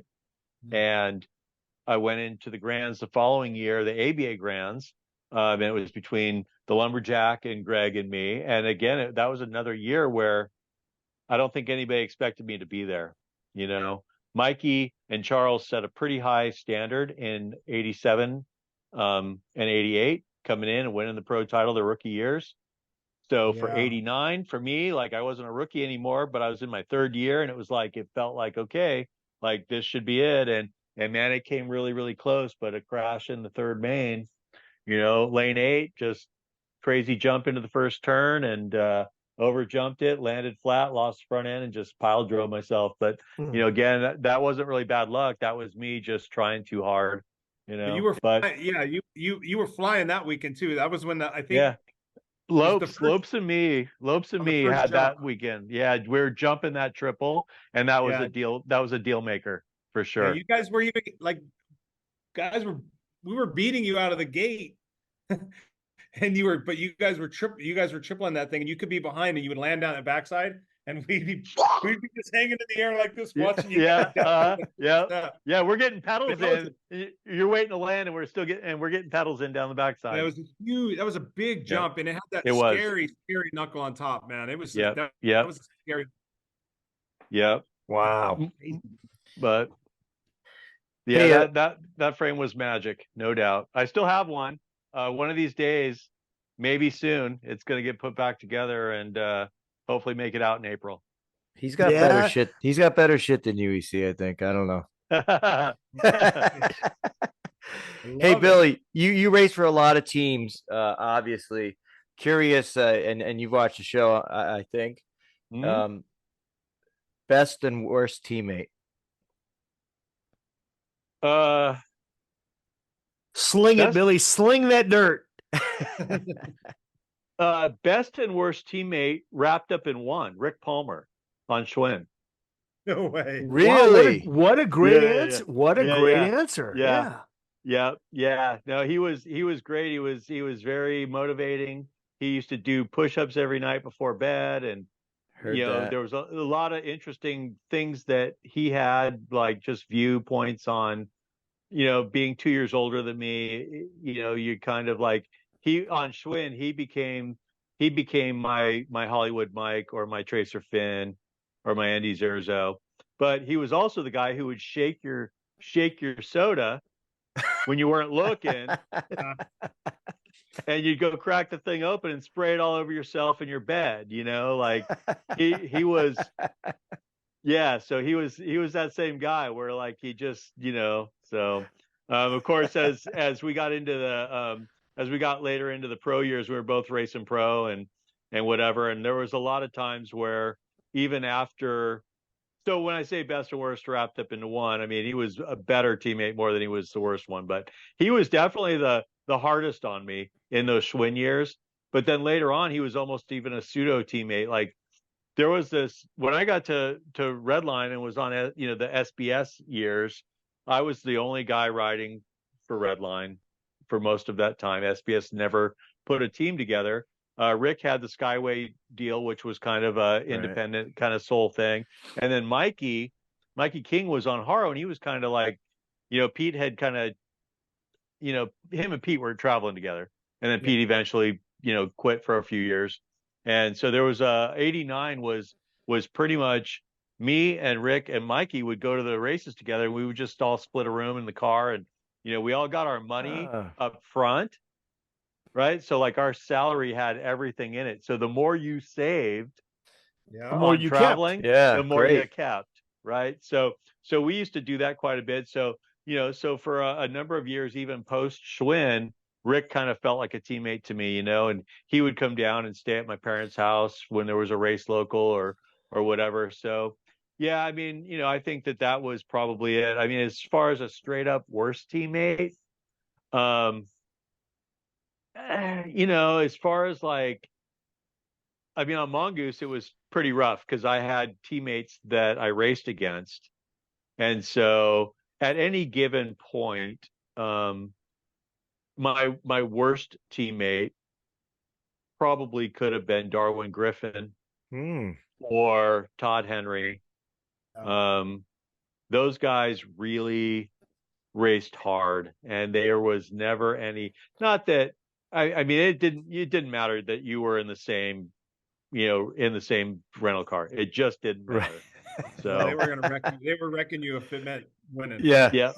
And if you were in fourth in the semi, it didn't matter what jersey you were wearing. Yeah, and they were in fifth. It didn't matter.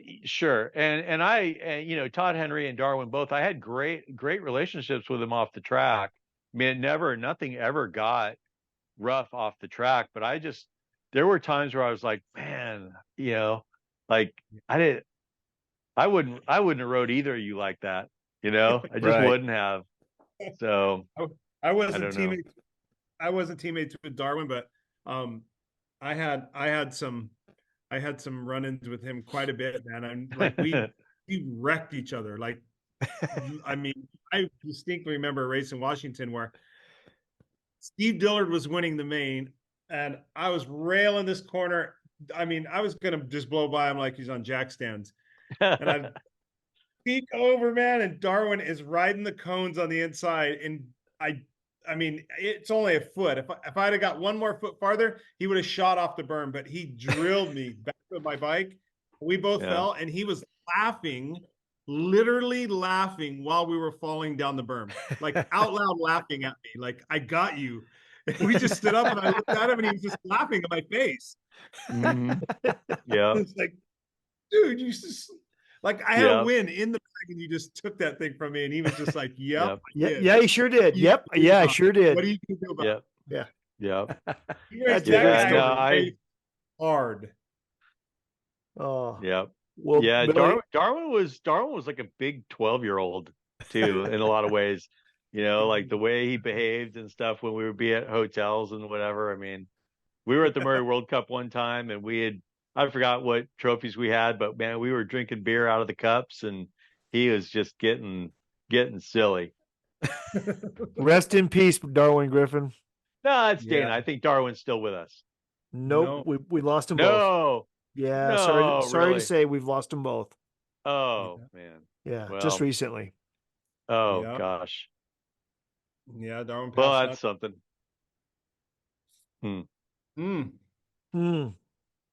We'll edit this part out. That's right. Yeah. No, that's a little, here I was just talking about him, and then that's a kick in the nuts a little bit there. No, it's no. Yeah. Sorry about that. No, it's okay.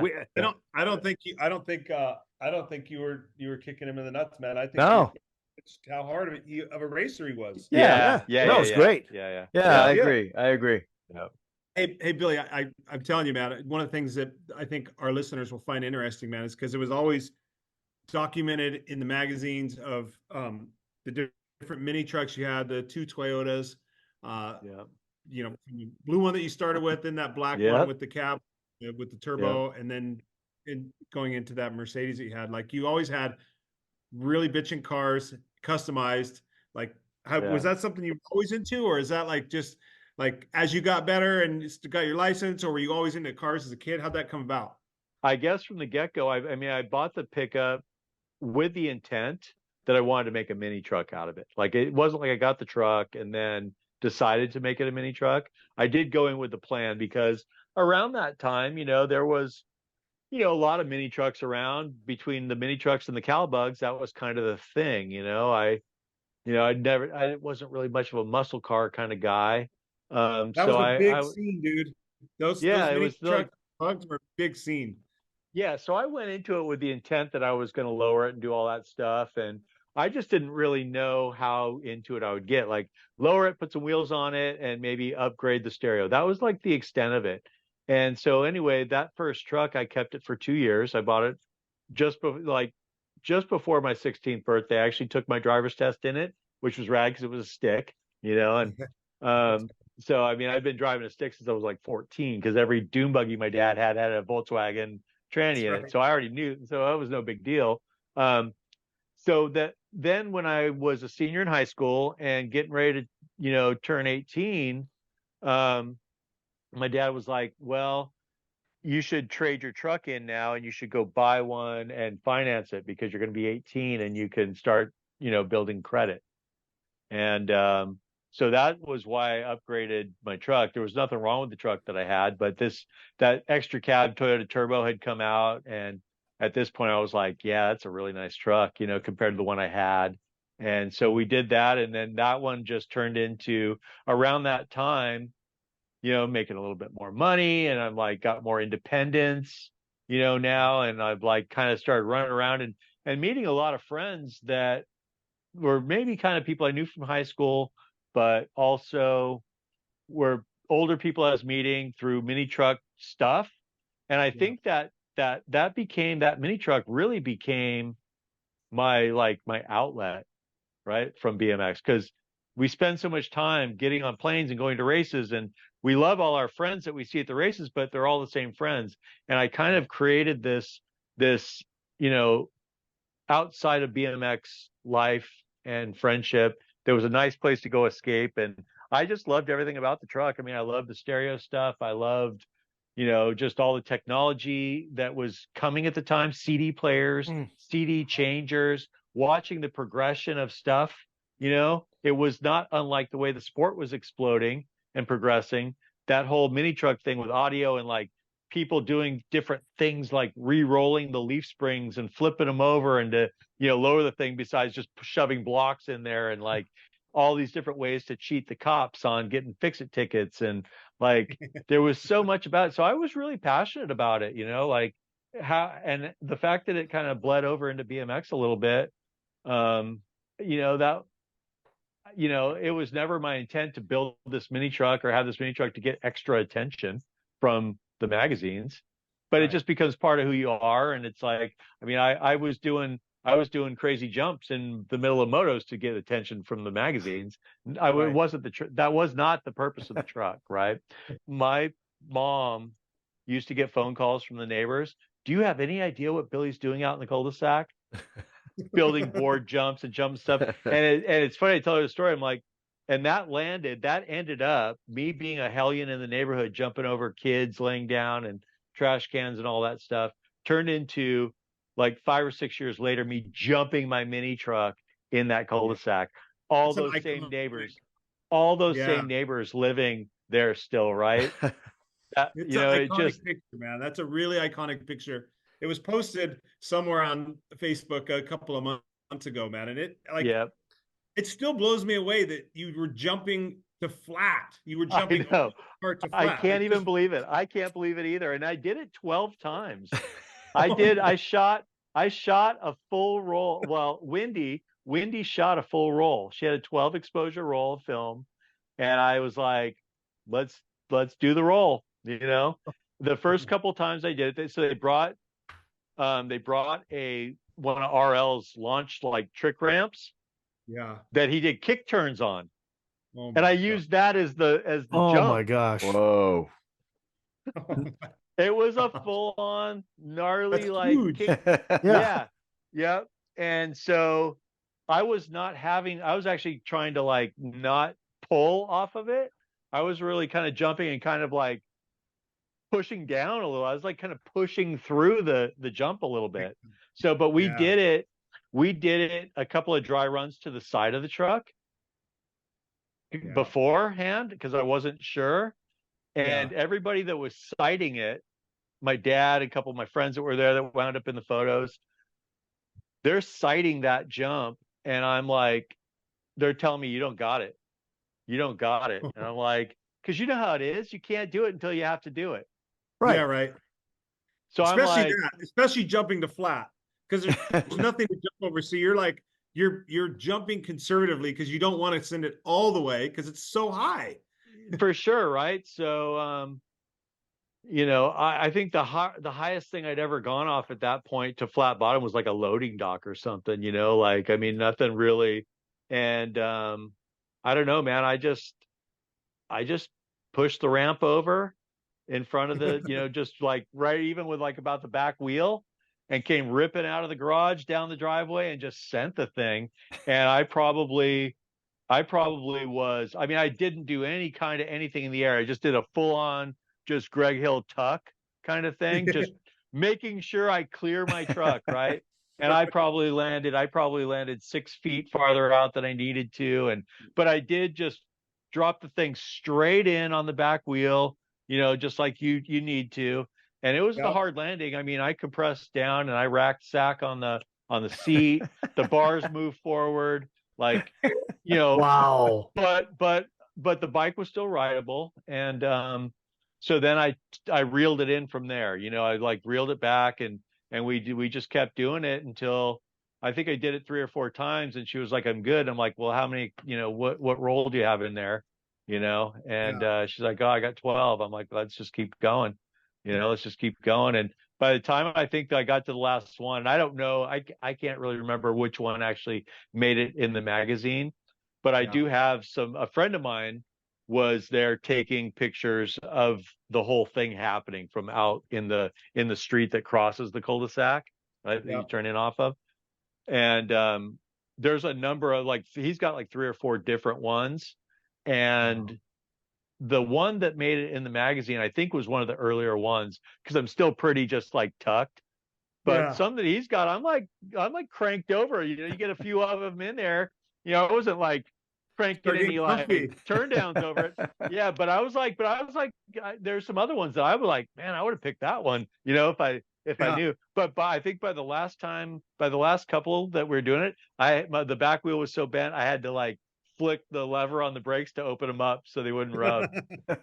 But I love that. You know what I love? I love that your dad was out there not telling you not to do it. He was out there going, "I don't know, Billy." He was sizing up for spot it. Yeah, Right. he spot you. Right. Yeah. That's good parenting right there. I don't think you got it. I don't think you got it. I mean, the biggest thing that I was looking at was how close the ramp should be to the truck. Yeah. Right. Because that was, so you don't tap it on the way up. Yeah, exactly. That was the thing that I was most concerned about. And I think, as far as like how I wound up doing that in the first place, I think it was just something where I like made a joke about it and then got called on it, like, "Hey, are you ready to jump the truck?" And I was like, "What?" Like, I said something about like the era of jumping vehicles was passing or done or whatever. Who do I look like? Jimmy Pratt? Yeah, right. Or like, when Stu jumped the 3 Porsches, or, I think there was, didn't like somebody jumped their Toyota 4x, end to end or something. But yeah, jumping Jim Pratt, like all that stuff. I was like kind of joking about that's kind of antiquated, kind of over. And then next thing I was like, "But if you ever want me to jump my truck, let me know." Ha ha ha. Yeah. Okay.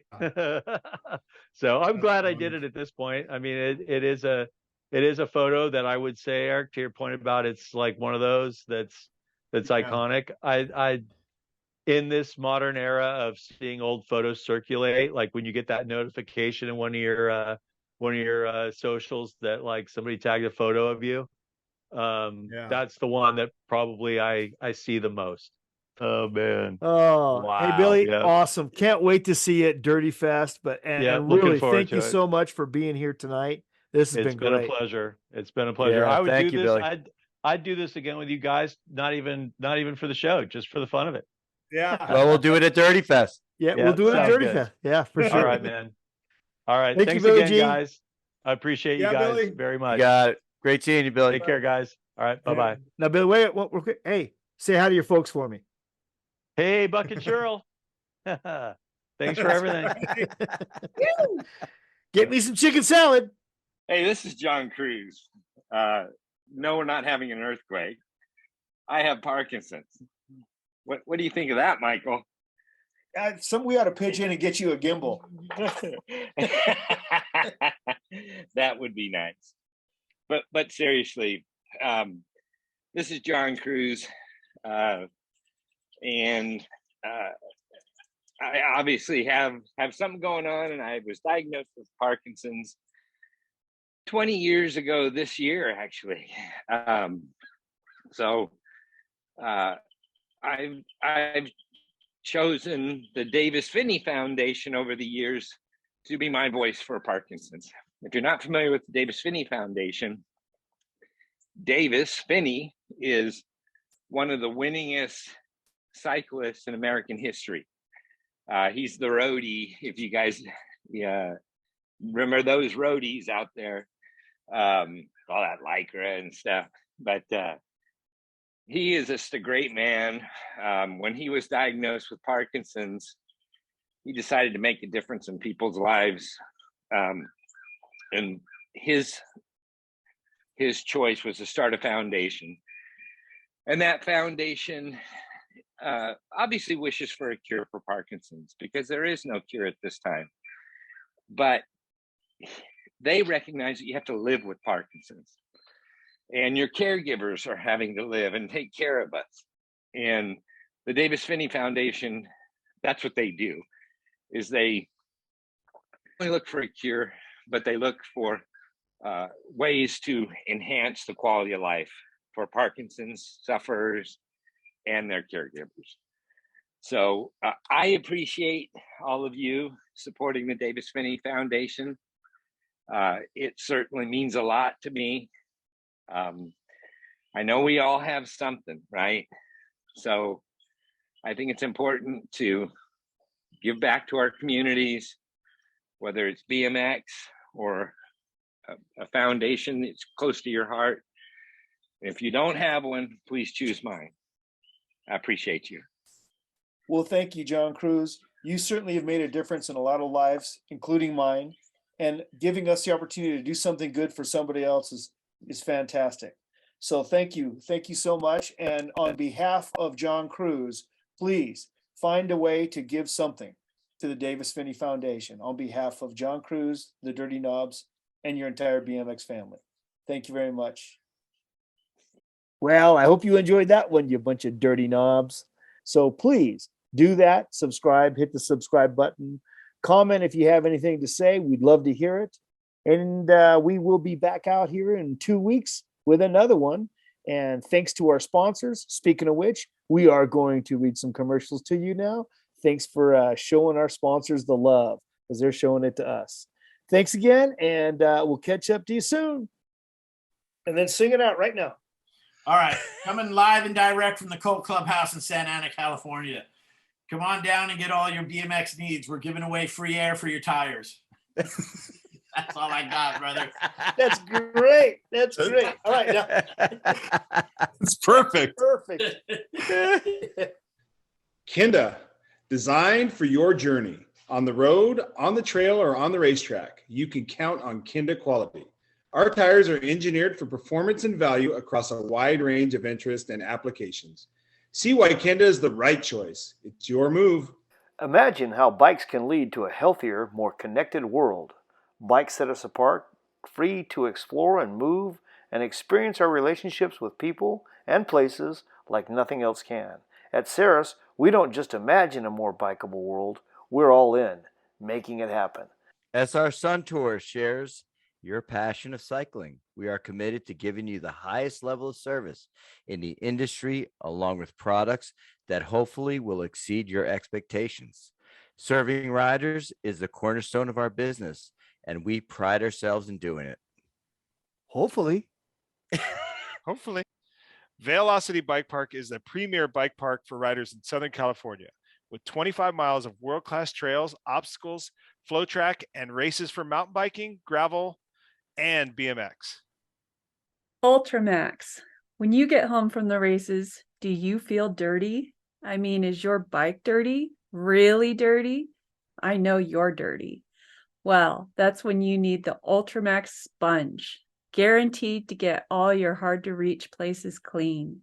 I know, because Hollywood is always dirty. Not available where reading glasses and bobbleheads are sold, but you can still get an Ultramax t-shirt at dirtyknobs.com.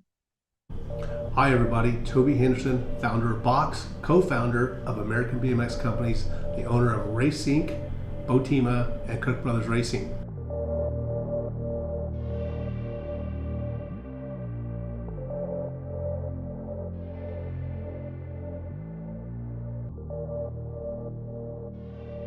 We brought these two companies together to bring you the best quality product you can get for a BMX bike.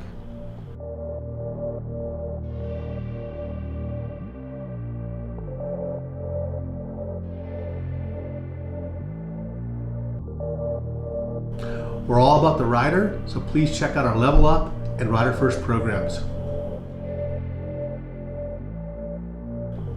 See you at the track. ODI Grips, the world leader in grip technology, home of the lock-on grip system. Check them out over at www.odigrips.com. 4416 Designs commercial, take one. There you go. All right, 4416 Designs. We make shirts, but we don't sell them. We're just giving back to the sport. If you're out at Ukaipa BMX and you need a shirt, hit me up. I'll hook you up with one. Yeah, I love that. Mega Design Group is a full-service marketing firm. They handle everything from logos to advertising to packaging. Having over 25 years experience in the print and marketing fields, they can handle any hurdle. Check it out at megadesigngroup.com. Carbone Cartel, for the finest carbon BMX racing products in the market. Make sure you check us out at carbonecartelbmx.com. Our products are ridden by the best in the sport. Drew Polk, Nick Long, and many, many more. This isn't the cheap shit you get from Alibaba. Make sure you check us out again at carbonecartelbmx.com. Cool Stop Brake Pads. High performance bicycle brake pads since 1977. Check them out at coolstop.com. That's KOOLSTOP.com.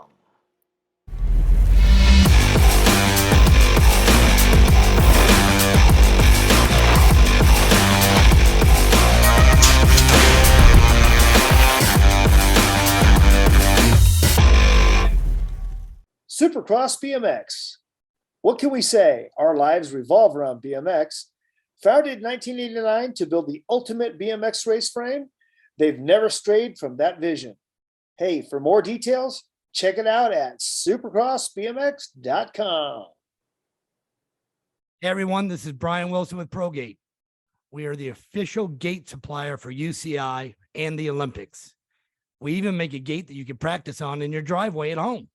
Wait a minute, who else are you making a gate for? We're making a gate for Dirty Fest. You guys got to come and check it out. Whatever Dirty Fest needs for this track, we're going to supply it. We're not some French knockoff, you know. We're the gold standard in BMX gates. And make sure to check us out at progate.net and bmxtracksupply.com, and we'll see you at Dirty Fest for sure. Take care, everybody. Hey, folks, this is Mike Rodriguez, a.k.a. Mr. Crit. I've been racing and making number plates since 1980. You know, like when they used to do one pedal starts. But you know, Crit Plate has been around for 43 years. The last 4 decades, the who's who of BMX have raced a Crit number plate straight to the handlebars. And you know, you get that guy Mike Savage, the international man of BMX, still doing it strong. And you know, back in the day, the plates used to be reversible because there was multiple sanctions, and you could put, you know, one sanction on one side, one on the other. Now you just got one. But Crit is still reversible, and that logo is still on the back for guys like Mike and you rad guys, you know, like Mike Miranda, who would turn those handlebars and twist them up. And we got it rad just for you. All right. Hey, where will we see those plates? Those plates you can see at every single bike shop that stocks BMX stuff in the USA and Canada. And where will you be at? Will you be at an event sometime soon? Damn, I'm sponsoring the Dirty Fest, and I can't wait to come out to Southern California and get dirty. Amy grips, still made here in the USA. Used by world champions like me, Tommy Brackens. If you want to know more about the best grips on earth, go to amy.com. If you have a Senna cycling helmet, you know what it's like to ride connected. Senna got their start in communications for the motorcycling industry, where they're now a leader. Senna brought their same tech that goes into those helmet-to-helmet motorcycle communication systems into cycling helmets. Senna bike helmets have an integrated microphone and 2 speakers hidden right into the shell. Senna helmets connect together on a mesh or Bluetooth network so you can talk to your friends while you ride without shouting over wind noise, even if you're not side by side. That is super cool, especially in the trails. Senna helmets also pair with smartphones, so you can listen to your playlist without blocking out ambient noise, and you can take phone calls and even hear turn-by-turn GPS directions. Ready? And that's going in. Yeah. We need a doing. All right. What's your nickname for like on the mic? Do you have a? No. You don't have? I don't really have a nickname. It's Mike. Oh. Just Mike on the mic. That's, She got one. That's getting edited. Yeah. We're putting that in. Hi, I'm Mike Miller, author of Day One by Michael Miller. And a special offer going out. Anybody who buys the book between now and Dirty Fest, which is April 28th through 30th, I'm going to take all the money from the book and send it to the Davis Finney Foundation for those with Parkinson's. So get your copy on Amazon.com and we'll make a donation. Hey, what was the name of that book again? Day One by Michael Miller, which is me. I'm sorry. Hey, what was that name again? Day One by Michael Miller.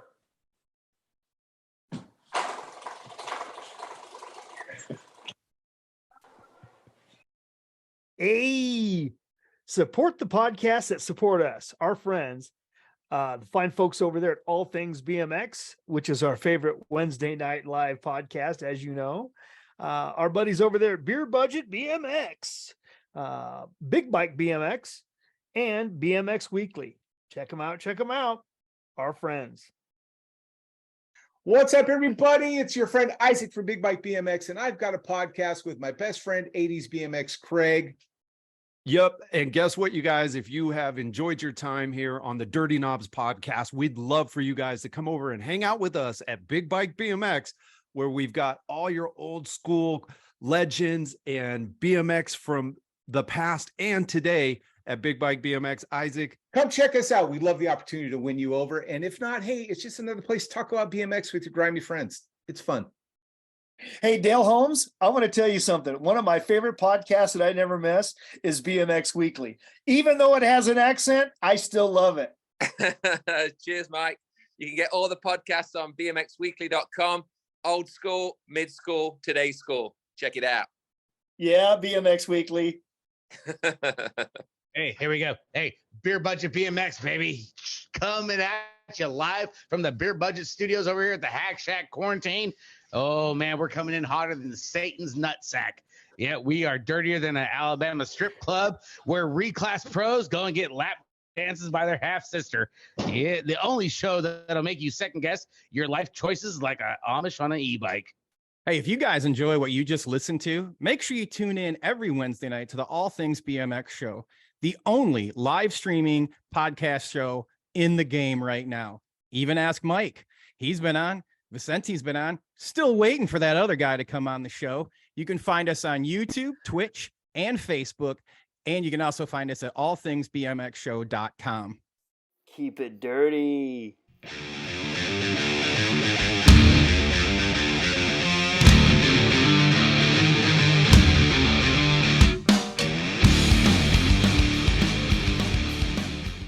Look at that. Hey, there you go. All right, hold on a second. Hold on. Hold on, I gotta get out of this shit. Okay. There you go. JV had to shut down the lunar lander. I was echoing all over the place. I'm in charge of Major Tom. Yeah. I'll tell you one of my favorite parts of the entire thing. Rick Palmer. I know. Best and the worst wrapped into one. I was like, what a great answer. Yeah. It makes sense though, because Rick is he's sly. He's a sly person. Hey, and he is a wallet forgetting mother. Yeah, he is. He's the one who taught Mikey. Yeah. That's what Mikey learned. You know, Hey, hey, yeah, I get you, man. You know, I get you. He Son learned of it a from Mikey. dude. He got me once. The second time, it was like, we get in the car. Hey, you got your wallet? I wasn't falling for that again. Go back in the room and get your wallet. We'll wait for you. Your wallet. Son of a bitch. Yeah. Hey. Go back in there. Yeah. Go back and get your wallet. That's fucking funny. He is. Yeah. Rick Palmer was a wallet forgetting son of a gun. I haven't seen Rick Palmer in a long time, dude. Like Interbike, he was working for one of them component companies for a while. Oh, last I saw, he was working for Jack LaLanne doing push-ups. It was the push-up, those little push-up things you put on the floor. Oh my god! Swear, I think he owns a 24-hour fitness doing push-ups. I don't know. He was a good guy. I enjoyed him. I enjoyed his company. Yeah, I did too, because it was funny. He was witty. He was witty. Yeah, he's very witty. Yeah. And then you do get one of those. Try Cali Creamin', dude. They are really good. Seriously, man. Cali Creamer. Cali Creamer. Creamin'. Cali Creamin', even worse. Cali Creamin'. Yeah, even harder. Yeah. Wow. Yeah. Oh, they are good. They are. I don't know that I might, just for you guys, I might have to edit this out. Oh, no, boy. you didn't. Yes, bring those to Dirty Fest. Oh man, I forgot. And it's a full set in their new old stock. Never been Oh worn. my god. Never been worn. Yeah. EC. Yeah. Good night. Yeah. Dude. My man, that is so much. Oh good my shit. god. Dude, people are gonna be freaking out. There you go.